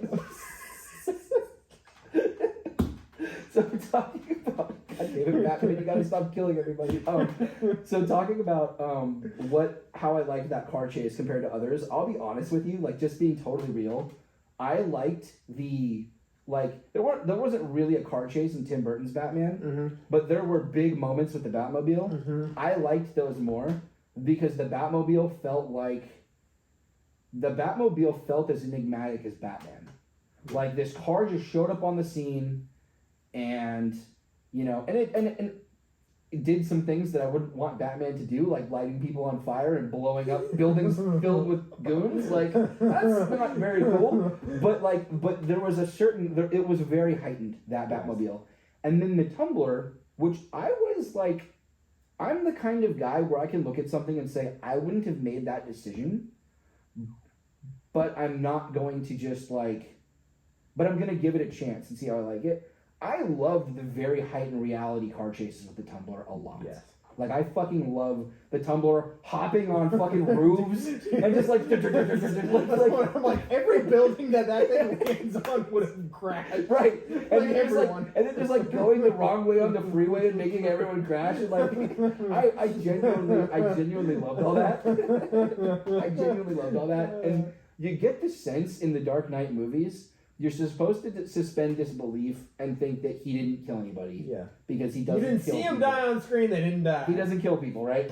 It's really funny because I felt like Matt Reeves was even more committed to Batman not being a killer. Yes. And we can get into this or not, either way. I think that's really important to Batman's mythos, that he's not a killer. Batman is not the Punisher with boomerangs. Yes. He's a complicated character. He's a dark character, but ultimately, push comes to shove, brass tacks, boiled down, Batman's a hero. Yes. He's a symbol of hope, and he's the good guy. Yes. Like, when you get through all the shit, and like, you know, he does questionable things, but Batman's a good guy. He is the other side of the coin that Superman is, and I'm getting a little bit nerdy here, but this is how this is important. This is what we're doing. Yeah, I know. Yeah, okay. This is important to me. Like, Superman and Batman don't kill people because they're fucking heroes, and they are ideals that we aspire to, and they represent everything that is good about humanity, and it's those concepts are very important to me personally. And I like that Matt Reeves is committed to that in this movie. The fact that this movie keys in on that is like huge to me, and is a part of why I really love this movie as my favorite Batman movie. But in that scene, if we're not doing heightened reality and we're not suspending disbelief, a bunch of fucking people died in that accident where the thing goes over and kabloom. I'm like, what do you think happens to the guy in the cabin of a truck when there's a fireball the size of the city? Like, he cooks. All because Batman didn't know how to speak Hispanic. Exactly. Properly. Exactly. Goes after the wrong asshole. Batman's Spanish sucks. And so he killed a bunch of people. You know what I mean? Like, hey, brother, shit happens, dog. Batman's Spanish sucks, so he kills a lot of people. But that said, I think within the context of the movie, and this actually circles back to our point about plot holes, there are things in the movie where you could explain it away, but it would waste time in the movie to explain it away. So, for example, maybe Batman called Gordon as he was, you know, driving the Riddler to their meeting location and was like, I need you to call fire and rescue. Yeah. You know what I mean? And fire showed up and miraculously nobody died. Yeah. And that's the reason they didn't bring Penguin in, right? Because Penguin created those accidents. I mean, Batman would have been culpable as well. But if a bunch of people died in those accidents, then Batman and Gordon don't leave Penguin there. You know what I mean? They're like, yeah, well, you're going down for fucking, you know, vehicular homicide. Yeah. So you have to give the movie those allowances. Yes. Just like in The Dark Knight, when like he goes and he saves Rachel, you have to allow the movie that moment where we don't get it doesn't get painted for us exactly what happens after that. Because like it probably was a bunch of just you know, it was probably just like a by the numbers explanation of what happened next, and it probably wasn't very interesting. It probably didn't go with the flow of the movie very well. Yeah. So I think with things like that, you have to grant them those allowances, and I do think this movie was more committed than any movie we've seen on screen to Batman not killing people, and I think that's really important, and I think it's really interesting because like. There are moments, like, dude, Tim Burton's Batman is both of his Batman movies are the weirdest fucking thing in the world because Batman is a bloodthirsty psychopath murdering people. Yes. And then he has moments where he totally acts like Batman. So, like, when Jack Napier goes over the rail, Batman tries to catch him. He doesn't need information. He has the information. He's trying to save him. Yeah. And it's like, he's acting like Batman there.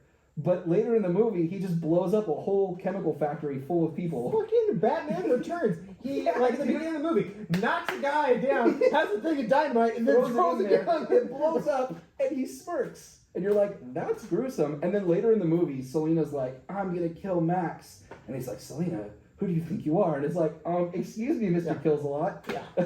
Why are you being judgmental with her? Yeah, there's that. Now, I agree with you with the... Because so much attention was drawn to how ruthless Batman was in this particular version of the film, in this particular film, excuse me, it made more of a point about how hard it is for him to find that line. Because he just beats the shit out of people, and he has to force himself to stop because he wants to do it. Yeah, he's angry. Yes. Yeah. And I love that. Yeah. That bit at the end where, like, okay, was it Venom? Did he have Venom that he shot himself with? Because I saw it and I was like, motherfucker, that shit's green as fuck. That's fucking Venom. I think if it's not gonna turn out to be described clearly as Venom in the story, Matt Reeves is very obviously winking at us. Yeah. I'm sure it's more of an Easter egg than anything. I think it's more of an Easter egg. But I wouldn't be surprised. Did you ever read or hear about the story Batman Venom?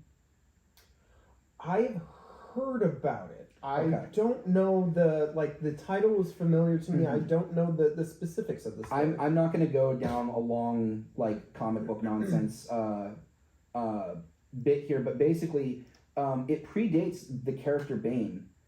Venom existed before Bane. Yeah, it's this new steroid comes around called Venom, and Batman gets addicted to it because it makes it easier for him to be Batman.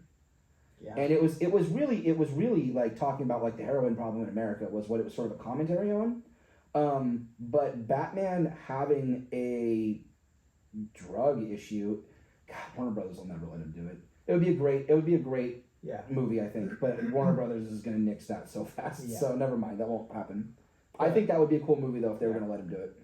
Well, just the fact that it was there or could be there, like that was the very first thing that came to mind. I was like, that motherfucker just and it shot Venom it plays exactly like that. It does. So I loved that bit because like he's just down for the count, and then he sees Selena.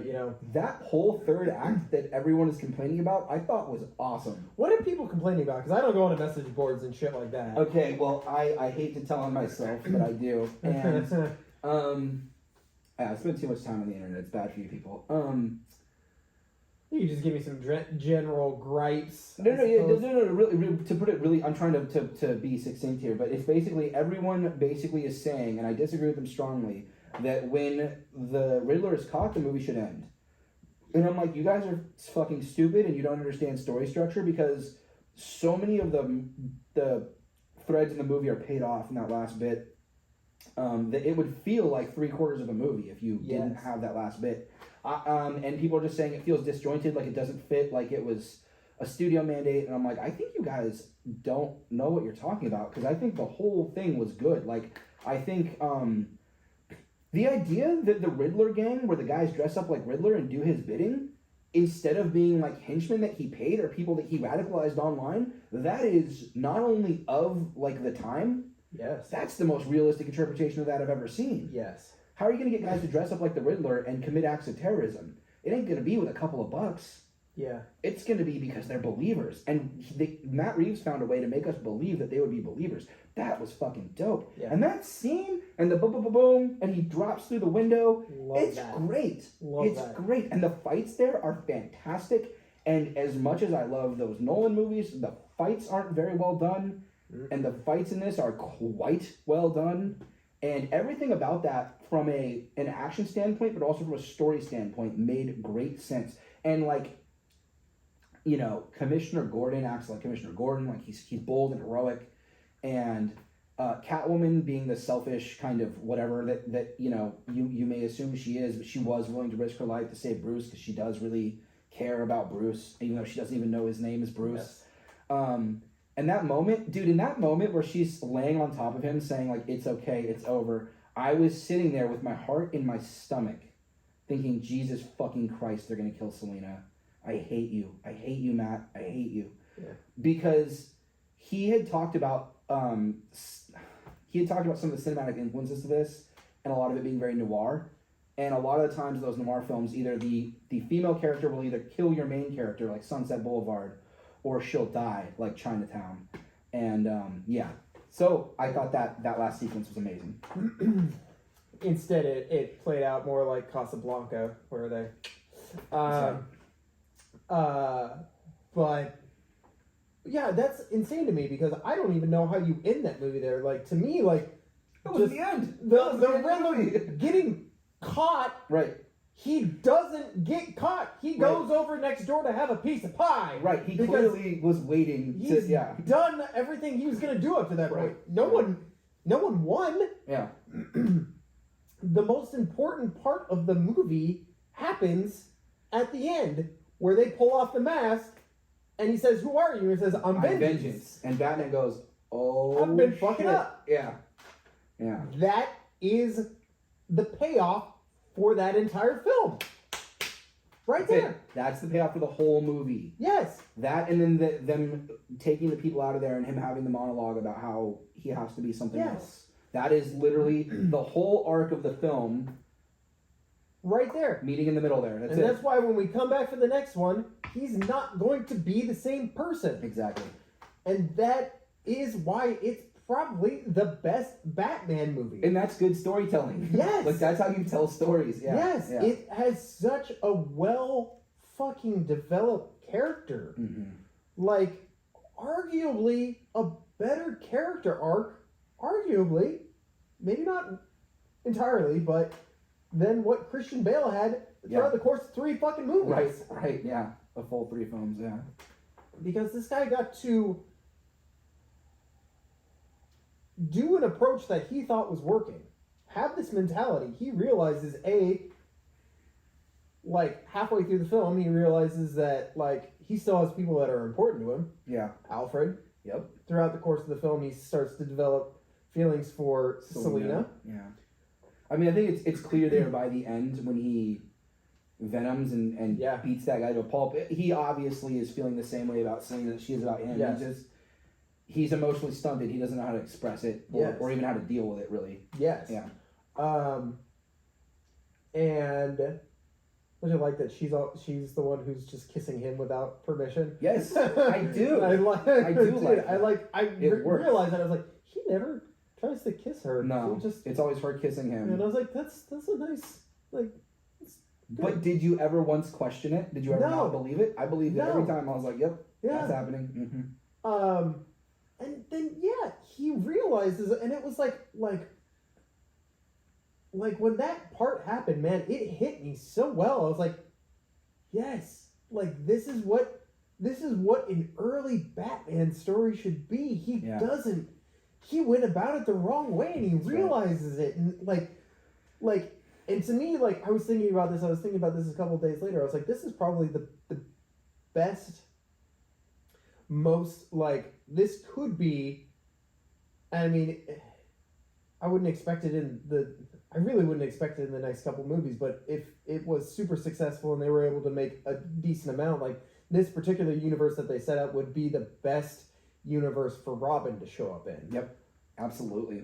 Like, I feel like you could do, like, just him with the dynamic with him and the little boy. Yep. That he kept on looking at, you know? Yep. Like, to me, like, I was like, well, it's not going to be Robin. They're not going to do that. Right, no. But, like, there is that seed planted of, here is this boy who lost his family, and I want to help him, but I don't know how. Right. Because I was that boy. Mm-hmm. And if you put a Dick Grayson sort of character whose parents are killed by the mob, you know, and Bruce Wayne sees it, like I could see, particularly just with the story being where it's at in this particular character, like, it is the best version of a live action Batman to take on that mantle. I completely agree with that. Like very strongly, honestly. Matt Reeves is an emotional storyteller. You know what I mean? And I think he did that very well. And there was a one of the continuous themes of the movie, I think, was Batman being this emotionally stunted person. I actually think he's kind of coded as an autistic character. Yeah. One of the co-writers of the book, his name is Mattson Tomlin, and co-writers of the film.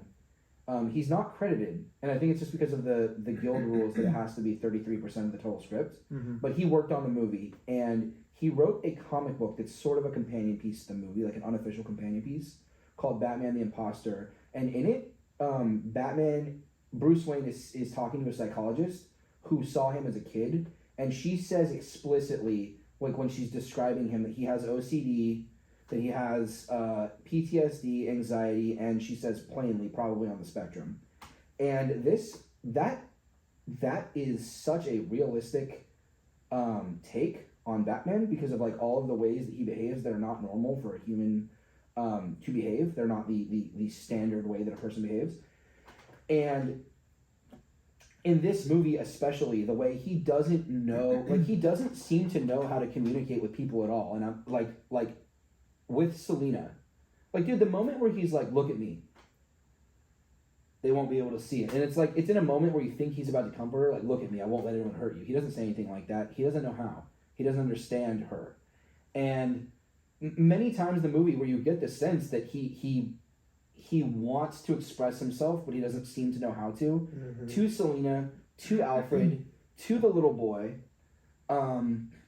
It's a very consistent thing, and I think it's played so well, because it's like, you believe that this kid that saw his parents get murdered would have grown up kind of insulated and stunted, and he might not know how to do that. And I think the best thing for me is that payoff at the very end of the movie, when he lights up the flare and he goes to help the people out, and he's like never really done that before. He's like, like, is this gonna work? And the little boy takes his hand and the others take his hand, and it's like, that is a great moment. And he leads them out of the darkness because he's fucking Batman. Yes. And then at the very end, when he goes to set the girl on the helicopter to get her off to safety, and she grabs him, she doesn't want to be let go, and he's immediately startled. He's not used to being touched. He doesn't know how to deal with being touched. He's like, and then he's like, oh, wait a minute. And he takes her hand, and he's like, it's gonna be okay. He doesn't say it because he's still a weirdo, but you know what I mean. I think that's such a strong theme throughout the movie, paid off so strongly at the end. Yeah, it's such a nice touch. I don't know. But like, we didn't get anything like that in any Batman anything before, and I think it's really cool. That this movie did that. It's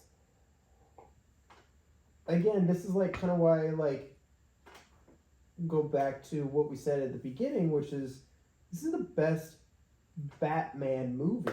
Yeah. And like, before this, it would have been Batman Begins. Yeah, absolutely. For live action, it 100% would have been. Because that was a movie that focused on Bruce Wayne and Batman. Where every other Batman movie, and I mean every single other Batman movie, puts heavy Emphasis. focus on, there you go, emphasis, thank you, on the villains. Mm-hmm.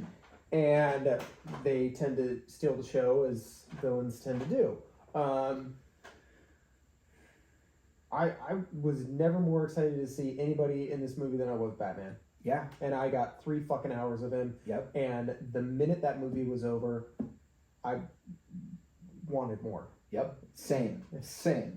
I was like, can I watch it again? Yeah. Can we get a sequel tomorrow? Like, yeah. what's good? Yeah. Like, I thought, God damn, just what a great just Batman movie. Yep. And like, what about it? What about, now that we were on this, what about it do you think it makes it a better Batman movie than Batman Begins? Well, I think that Christopher Nolan does not specialize very well in human emotion. He's a robot. He's a robot. He's a robot put out by the movie studio. That's right. This is what will get us big money. That's right. He's a money-making robot. No, I really like Christopher Nolan. But like a very brief like aside about him, like an example would be like, did you see Tenet? I did. Okay, so do you remember in Tenet how like the protagonist in the beginning of the story, spoilers for Tenet, spoilers for everything in this podcast. A little late on that. Yeah, I feel like I heard spoiled Chinatown. Like, anyway, he gets tortured. He has his teeth pulled out of his mouth, and then to his knowledge, he fucking commits suicide. And then he wakes up with his mouth rebuilt, and like he's not dead, he's alive, and he's on this new mission. And like the only anger or like any type of emotion he displays for that is like, but you guys pulled my teeth out. Like, that was rude. Mm-hmm. And I'm like, what do you think it would do to a person if you strapped them to a chair, yanked out all of their teeth, and forced them to believe that them giving up information would be so dangerous for society that they had to kill themselves? Yeah. They that would fundamentally alter a human being's trajectory for the rest of their life. Not to mention that his whole team is killed too. Like Right, all your friends are killed too, and it's like, okay, moving on. And that's how Christopher Nolan does emotions. He doesn't. Yeah. And I love the guy. I'm not hating on Christopher Nolan, but so there's that aspect of it. And then there is, I mean, I think that's probably the biggest thing is the emotional aspect of it. The only other thing I would say is that I would say that Matt Reeves, I think, just gets Batman a little bit better. Yeah. I think he gets Gotham a little bit better. And I think he just sort of focused on that a little bit more. Like, Christopher Nolan was making a movie, an action movie, about Batman. And, like, there were elements of, like, oh, there's the League of Shadows, and there's Gotham, and he dresses like a bat, and this was, and I already said this earlier, this was year one in The Long Halloween brought to life. Yeah. And I think a lot of that has to do, so yeah, if I had to boil that down, I would say I think Reeves is a more emotional filmmaker. I think he's a more human storyteller. And also, Reeves is a comic book guy. Like, when he was asked on Twitter what his favorite Batman comics were, he had, like, a lot to say. Like, he literally was like, year one, The Long Halloween, Dark Victory, Ego. I really liked Denny O'Neil and Neil Adams' run. I really liked even the old stuff from Bob Kane and Bill Finger. And frankly, there's too many to list. And I'm like, that's a fucking comic book nerd right there. And so when you take a guy who's like a cinematic genius, who's also a comic book nerd, that's where you're going to get the best Batman movie. You know what I mean? Yeah. I do think that, like, you know, again, as I stated, he is criminally underrated. Yeah. Like, he has not made a bad movie. No, he hasn't missed. And everyone misses. Yeah. Like, Spielberg misses. You know what I mean? Yes. Like Matt Reeves has not And I missed mean, it. maybe that's the key to his genius. If you just fucking fly under the radar, then people, like, just don't think about it. And, you know, you can just keep on doing your thing. Like, yeah, I've made a movie that was, this could be the thing. Because now he's got it is the thing. The big blockbuster movie. Now it's like, all right, cool, what do you do after this? Like, I mean, not that his other movies weren't big blockbusters, but again, they were overshadowed by other things. Yeah. So it's like, all right, like, and I mean, the fact that he was able to put out a fucking 3-hour Batman movie. I remember when I found that out, I was like, fuck yeah, dude, this is a real deal right here, man. Like, the fact that Warner Brothers just let him go for it, I was like, that's sexy. Like, and I feel like Joker is a big reason, like, where like Warner Brothers is like, you know what, we're just gonna let these fuckers do their thing. I think Joker ended up being a very good thing for the industry overall, because you saw a director do a very auteur type of film with a big IP, and they let him go way off the rails with what it was, and the returns were amazing. Yeah. And so, I think that was a really positive thing. Highest grossing R-rated movie ever, Academy Awards out the wazoo. Probably, sorry, go ahead. Yeah, not to mention Best Actor, you know? Yeah. I mean, it's like, that's not a small thing, and probably the most profitable because it was made on a small budget. Yes. Yeah. And that sort of auteur, bringing that sort of auteur, sort of prestige level of filmmaking to Batman was what Batman needed back, because that's what people used to think of Batman, and that kind of changed during the last iteration. Yeah. Well, again, I don't think Snyderverse did many favors for the genre. At all. Yeah. That being said, Zack Snyder's Justice League is infinitely better than what the 2017 version was. Yeah. Oh, hesitancy. Let's just say if I never talk about either of those movies again, it'll be too soon. But I think that the Superman from the theatrical Justice League is better Superman. Like, the Superman that was made in like 3 or 4 weeks of reshoots on like a tight schedule and no budget and like bad CGI lip was still like a better iteration of Superman than Zack Snyder managed to do with control of the character over 3 movies. So, Really? Yeah. How long has it been since you've seen that? It's been a hot minute. Yeah, it's just me. I'm not saying it's a better movie all the way around. It's not a good movie. It's a Frankenstein's monster of a movie. It's like one guy made a movie and then they brought in another guy and they're like, here, you have like 5 minutes to rewrite this and reshoot it, and it's kind of a mess. I don't think it's very good. So you are like in favor of Zack Snyder just leaving the IP alone then? I'm glad he got to finish his movie. I'm very glad he got to finish his movie. I think his movie might as well have been finished. He put all this work into it. They put all this effort into it. And then people wanted to see it. And I mean, I was one of the people who wanted to see it. So I'm glad he got to make it, but I don't need to see a Zack Snyder superhero movie ever again. Yeah. And this is, it's a weird place for me to be because like I was a very pro Zack Snyder guy once upon a time. Well, if I remember right, you are a fan of Watchmen, right? Yep. Yeah. Very much so. I don't think that movie gets the tone of the comic book totally right.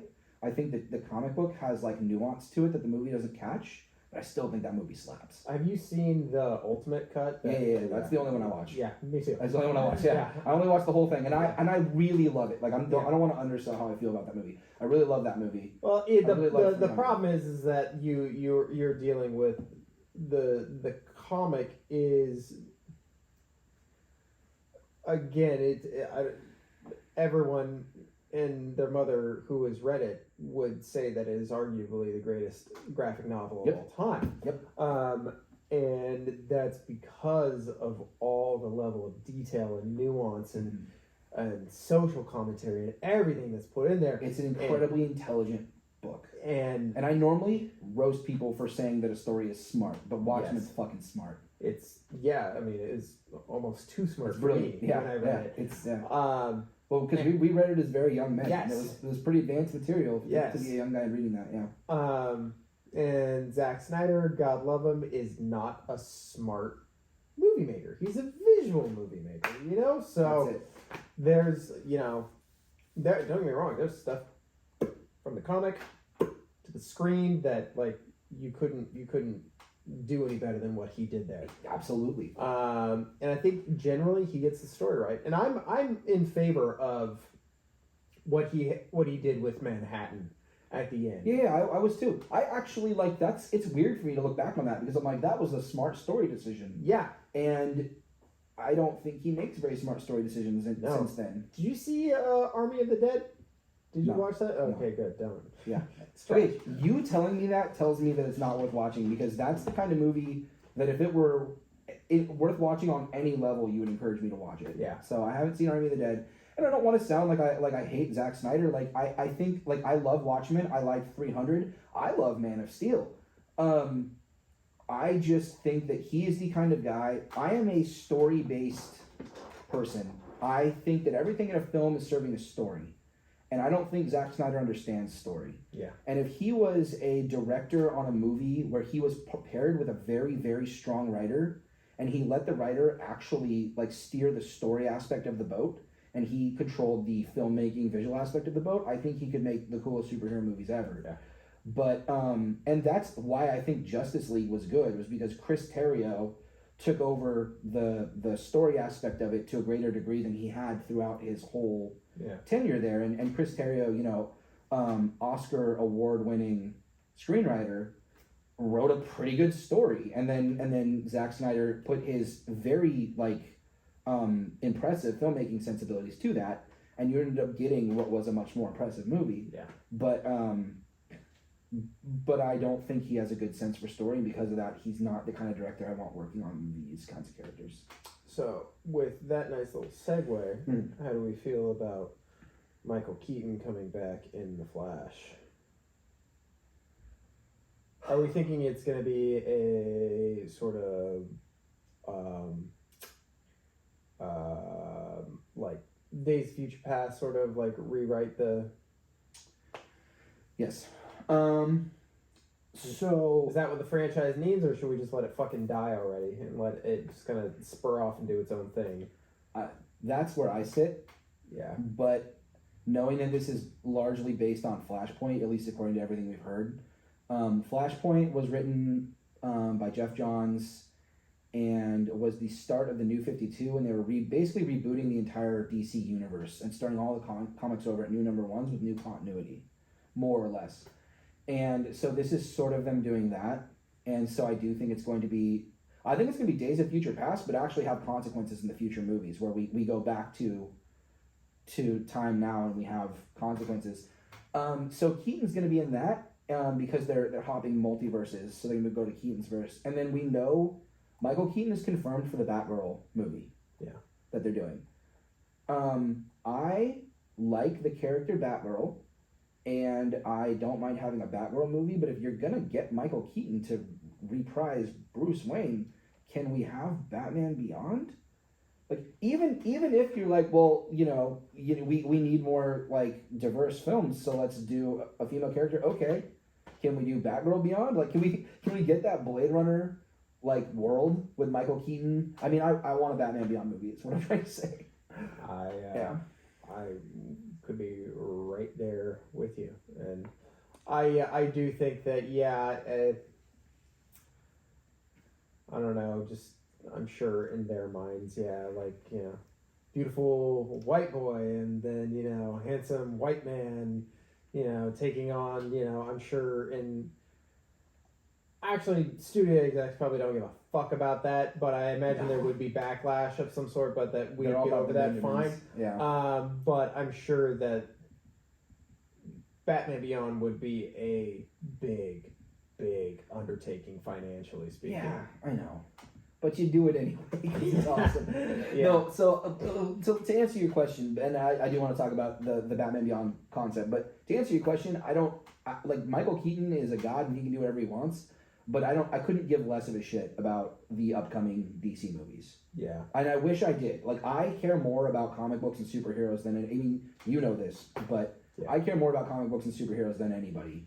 But, like, The Flash, Black Adam, Aquaman 2, I don't give a damn about those movies. I don't give a goddamn. Did you see the meme where it was like the DC We Need Heroes trailer, something like 5.5K and like 2 days or something like that, and then it was the Doctor Strange trailer had something like 2.2 million in like 5 hours or something like that. Sounds about right to me. Yeah.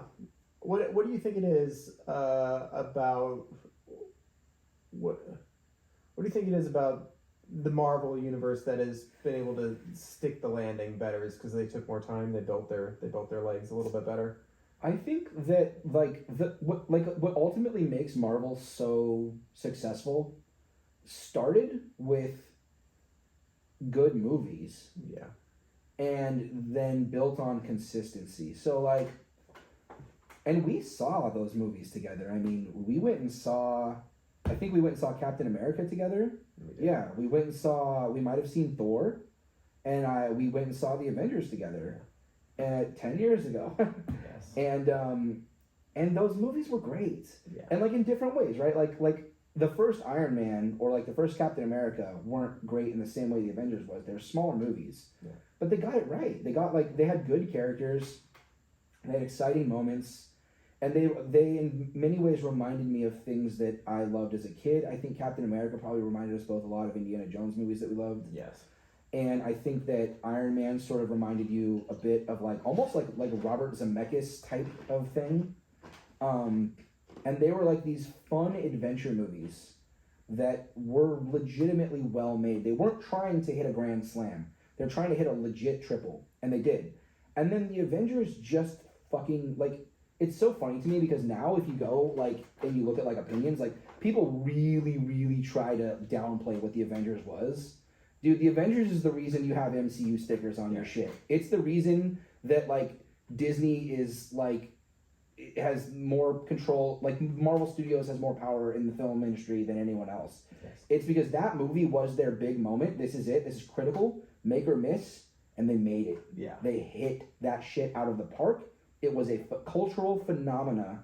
We were, dude, we have friends that, are not quite as nerdy as we are, wearing Avengers armbands and shit when that shit came out. You know what I mean? It was everywhere. We would put in our tip jar at the Starbucks that we worked at, we would put Thor or Captain America on our tip jars, and like people tip so many tips. whichever character they liked more, and like you had totally like random like old people just like, oh, Captain America, because everyone liked the damn movie. Yeah. And that really changed everything. And then I would say from a brand standpoint, after that, they just kept making good movies. I would argue that Marvel's quality has fallen off a little. Yes. But they're still good. Yeah. You know what I mean? They're still like, you still walk away from them like, well, that wasn't terrible. Even the ones that I'm really disappointed in, I'm still like, it wasn't terrible. Well, they have now fallen under the Everlast curse. This is what Joe, my old boxing coach, used to tell me, like something from Everlast, and he's like, you know what they say about Everlast, don't you? Everlast never last. And what he meant by that was the minute you start mass producing something, it goes down in quality. And now Marvel has, like, after they finished Endgame, it stopped being about the focus of like, we got to make every movie because you can't build this and have 1 week link. They all have to be good. Yep. Well, they hit the fucking tip. Yep. And then the fucking giant star beam shot into the sky, and it was just like, all right, everything. Yeah. Go now. Yes. With that said, I can't remember the last time I had more fun in a movie than when I fucking saw Spider-Man. Yeah. I mean, absolutely. My God. I felt like an 8-year-old boy. God, I cried. Yeah. I legitimately cried. It very much, like, I remember, when we went and saw the Avengers, walking out of the movie theater being like, that made me feel like a little kid. Yeah. I'm significantly older than I was 10 years ago, and Spider-Man made me feel like a little kid. Yeah. It was the like, same way. wow. Yeah. It's the same way.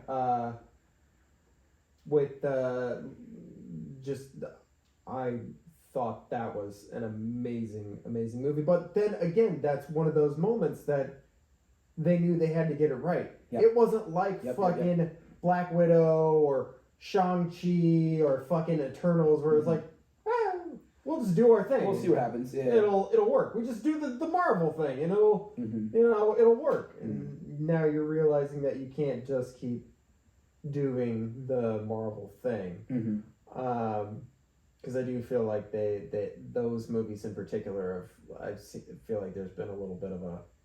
I thought there was a pretty big dip in quality with Black Widow specifically. Yeah. Black Widow should have been a badass James Bond type movie, and it did not deliver. I actually think Shang-Chi was like pretty good, and I think the Eternals was pretty good. I think Shang-Chi was better, but I thought both those movies were pretty good. It's just that the overall product, the consistency hasn't been there. I'll be real with you. I don't think Black Widow was very good at all. Yeah. And it should have been great. Yeah. That character deserved a great movie, and I don't think it would have been. When I say not hard, obviously making movies is very hard, but I feel like it would have been pretty easy to make a really compelling movie with a character like that. Yeah. Yeah. But and I don't think Eternals was what the audience wanted. Yeah. Yeah. What is it that you think is? What do you think it is about Batman that just keeps people coming back? Like, why do we get so excited about a new Batman like every 3 years? Which, I mean, arguably we get more excited and throw down more money for that than we do like a Spider-Man movie. Yeah. Which is probably like the closest, I would say, closest counterpart. Yeah, those are the because Batman, there are characters that are similarly as cool as Batman. They exist, but Batman is just the fucking coolest. Yeah. Like, there's just something about Batman, and it's hard to pin down, but Batman is a special character, and I know Batman's a special character because I'm the nerd who knows all those superheroes that no one knows about. Like, I'm the nerd that was really excited about a Black Panther movie long before anyone had any reason to be excited about that. If you were like a general audience member, for example. And I know other guys who are equally as like hardcore fucking nerd as I am. And we're still like, yeah, there's something special about Batman. And then you look over at like the general audience who doesn't give half a shit about your comic book superheroes, and it's like, oh, but Batman, so he's just a special character. I think it's pretty difficult to pin down why. There's a cool to him. There's almost like that dangerous cool that normally only belongs to villains like Darth Vader. Mm-hmm. Like that, like the seductive nature of evil is that you get to be so fucking cool. Batman kind of gets that without being evil. Yeah. You know what I mean? Yeah, he does. Yeah. Who's your favorite now? I mean, come on, man. It's Pattinson. Like, yeah. It's Pattinson. Like, I think that was the most believable, believable human performance as Bruce Wayne that I've seen. Yeah. I'm one of those people though. Like my former favorite before this movie came out was Keaton. Yeah. And part of that is when I grew up, but also I really just love the way the kind of weird swagger he brought to that role. But yeah, it's Pattinson now. Yeah. What about you? How you feel? I mean, I knew from the trailer, like the very first trailer, exactly. like fucking 3 years ago, That's or whatever. Like I knew. I was like, well, fuck, I have a new Batman. Yep. Like I just do. Yep. Like I didn't need to see anything but that, and I was like, I'm hooked. Like he's got it. Yeah. Like he's fucking got it. He's Batman. So we'll end on this, like I like to do with everyone. We've already talked. Now I already kind of know going forward your movies for this year. This was obviously the first one, the Northman. Yes. And we have a trailer for that, and we have a trailer for Nope. So after having seen those, how do you feel moving forward? Very excited. Yeah. The Northman trailer blew me away. Yeah. That movie looks so fucking cool. It looks fucking savage as fuck. It does. And like, I mean, I'll go watch Willem Dafoe do anything. Like Willem Dafoe, like they could do a movie that's just like Willem Dafoe making popcorn. I'd be like, oh, one ticket, please. Like I'd be all over it. He's just a force of nature. That guy, I love him so much. And Anya Taylor-Joy's in it, and she's one of my favorite up and coming actors in the whole industry. I think she's super cool. And that, I mean, just the moment with her acting kind of crazy, I was like, oh, something cool is happening there. Or like when the spear gets to him and he catches it, turns around and throws it back. I'm like, get the fuck out of here. Just seeing Robert Eggers sort of spread his wings and fly. Yeah, I'm really excited for that. I'm excited to see that too. It's gonna be because it's so much more epic than anything he's done before. Right. He's done these very small kind of movies. Yeah. And I'm very interested to see how his particular attention to detail goes into something like that. Is it still gonna be there, or is it gonna get lost a little bit? Because you look at things like The Witch and how he went and reworked all that dialect, and then you look at the scenery and all that, and all the set design and everything, and his attention to detail is superhuman. Yeah. I don't even know how you would be able to I would get bored. I would get so bored. Oh yeah, I couldn't do it ever. Yeah. Like the way that he all of the so anyone who hasn't seen The Witch or hasn't seen The Lighthouse, the dialogue in those movies is based off of literature from that exact time, so that it is written exactly the way that we at least assume people spoke at the time. Yes. And he went to great lengths and meticulous detail to get it that way. And not just that, but everything down to the way that they dressed. Yes. In The Witch, he was trying to light as many scenes with candlelight or sunlight as he possibly could. He was trying to use lights as little as he could. In The Lighthouse, the clothes, they went back and looked at old pictures to make sure they were wearing the exact right kind of clothes, to make sure they were speaking the exact right kind of way. They're reading novels from that time. He is a maniac. Yeah, dude. Yeah. They found their location. They built that. They built a lighthouse. What? Who does that shit? Can you imagine having that? Having that kind of a budget. No, I cannot. Yeah. And then, the one thing that everyone that went and saw Batman, they were talking to me about Batman, and then they were like, "Oh, dude, the trailer though for that Nope movie. What the fuck?" And I sent it to Celeste right after I watched it on YouTube. I was sitting there on the shitter and sent it to Celeste.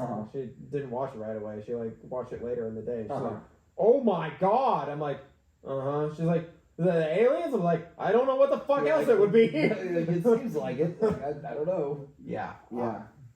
I think that. I mean, did you watch Scream? No. So a lot of what I do and don't watch often comes down to like whether or not I can talk my girlfriend into it, and she literally hasn't seen the original. Ooh. Yeah. So like we have to go back to basics. I'm gonna get there eventually, but I gotta get her from the start. Yeah. Good. Did you watch the new Texas Chainsaw movie on? All right. Sorry. No worries. It's good. It's good. Letting down the horror fans. It's all right. We talked about the thing that we needed to talk about. I was just wondering, just in case I could shoot the shit a little bit. Well, you know that my horror sensibilities, and I mean I will definitely go lower brow with some older stuff, but my horror sensibilities lean largely towards the more art house side of horror. Yeah. I like movies like Nope. Like that's the shit that gets me excited because he's clearly going to heavily homage the sort of more pulpy films of like the 70s and shit and the more grindhouse era. But he's also going to make something special because that's just kind of what he does. Yeah. That's pretty exciting. Well, I really appreciate you sitting down with me, buddy. This was fun, and I really, really enjoyed getting to geek out with you about this movie. Yeah, for sure. I feel like we could probably easily just go on for another 2 to 3 hours. Yeah, we could do several parts just on talking about Batman. So we'll just consider this part 1 of a trilogy, and we'll come back and we'll do another couple of Batman talks. There you go. Well, thanks, buddy. It was fun. Thanks, guys. Thanks for listening. See you next time.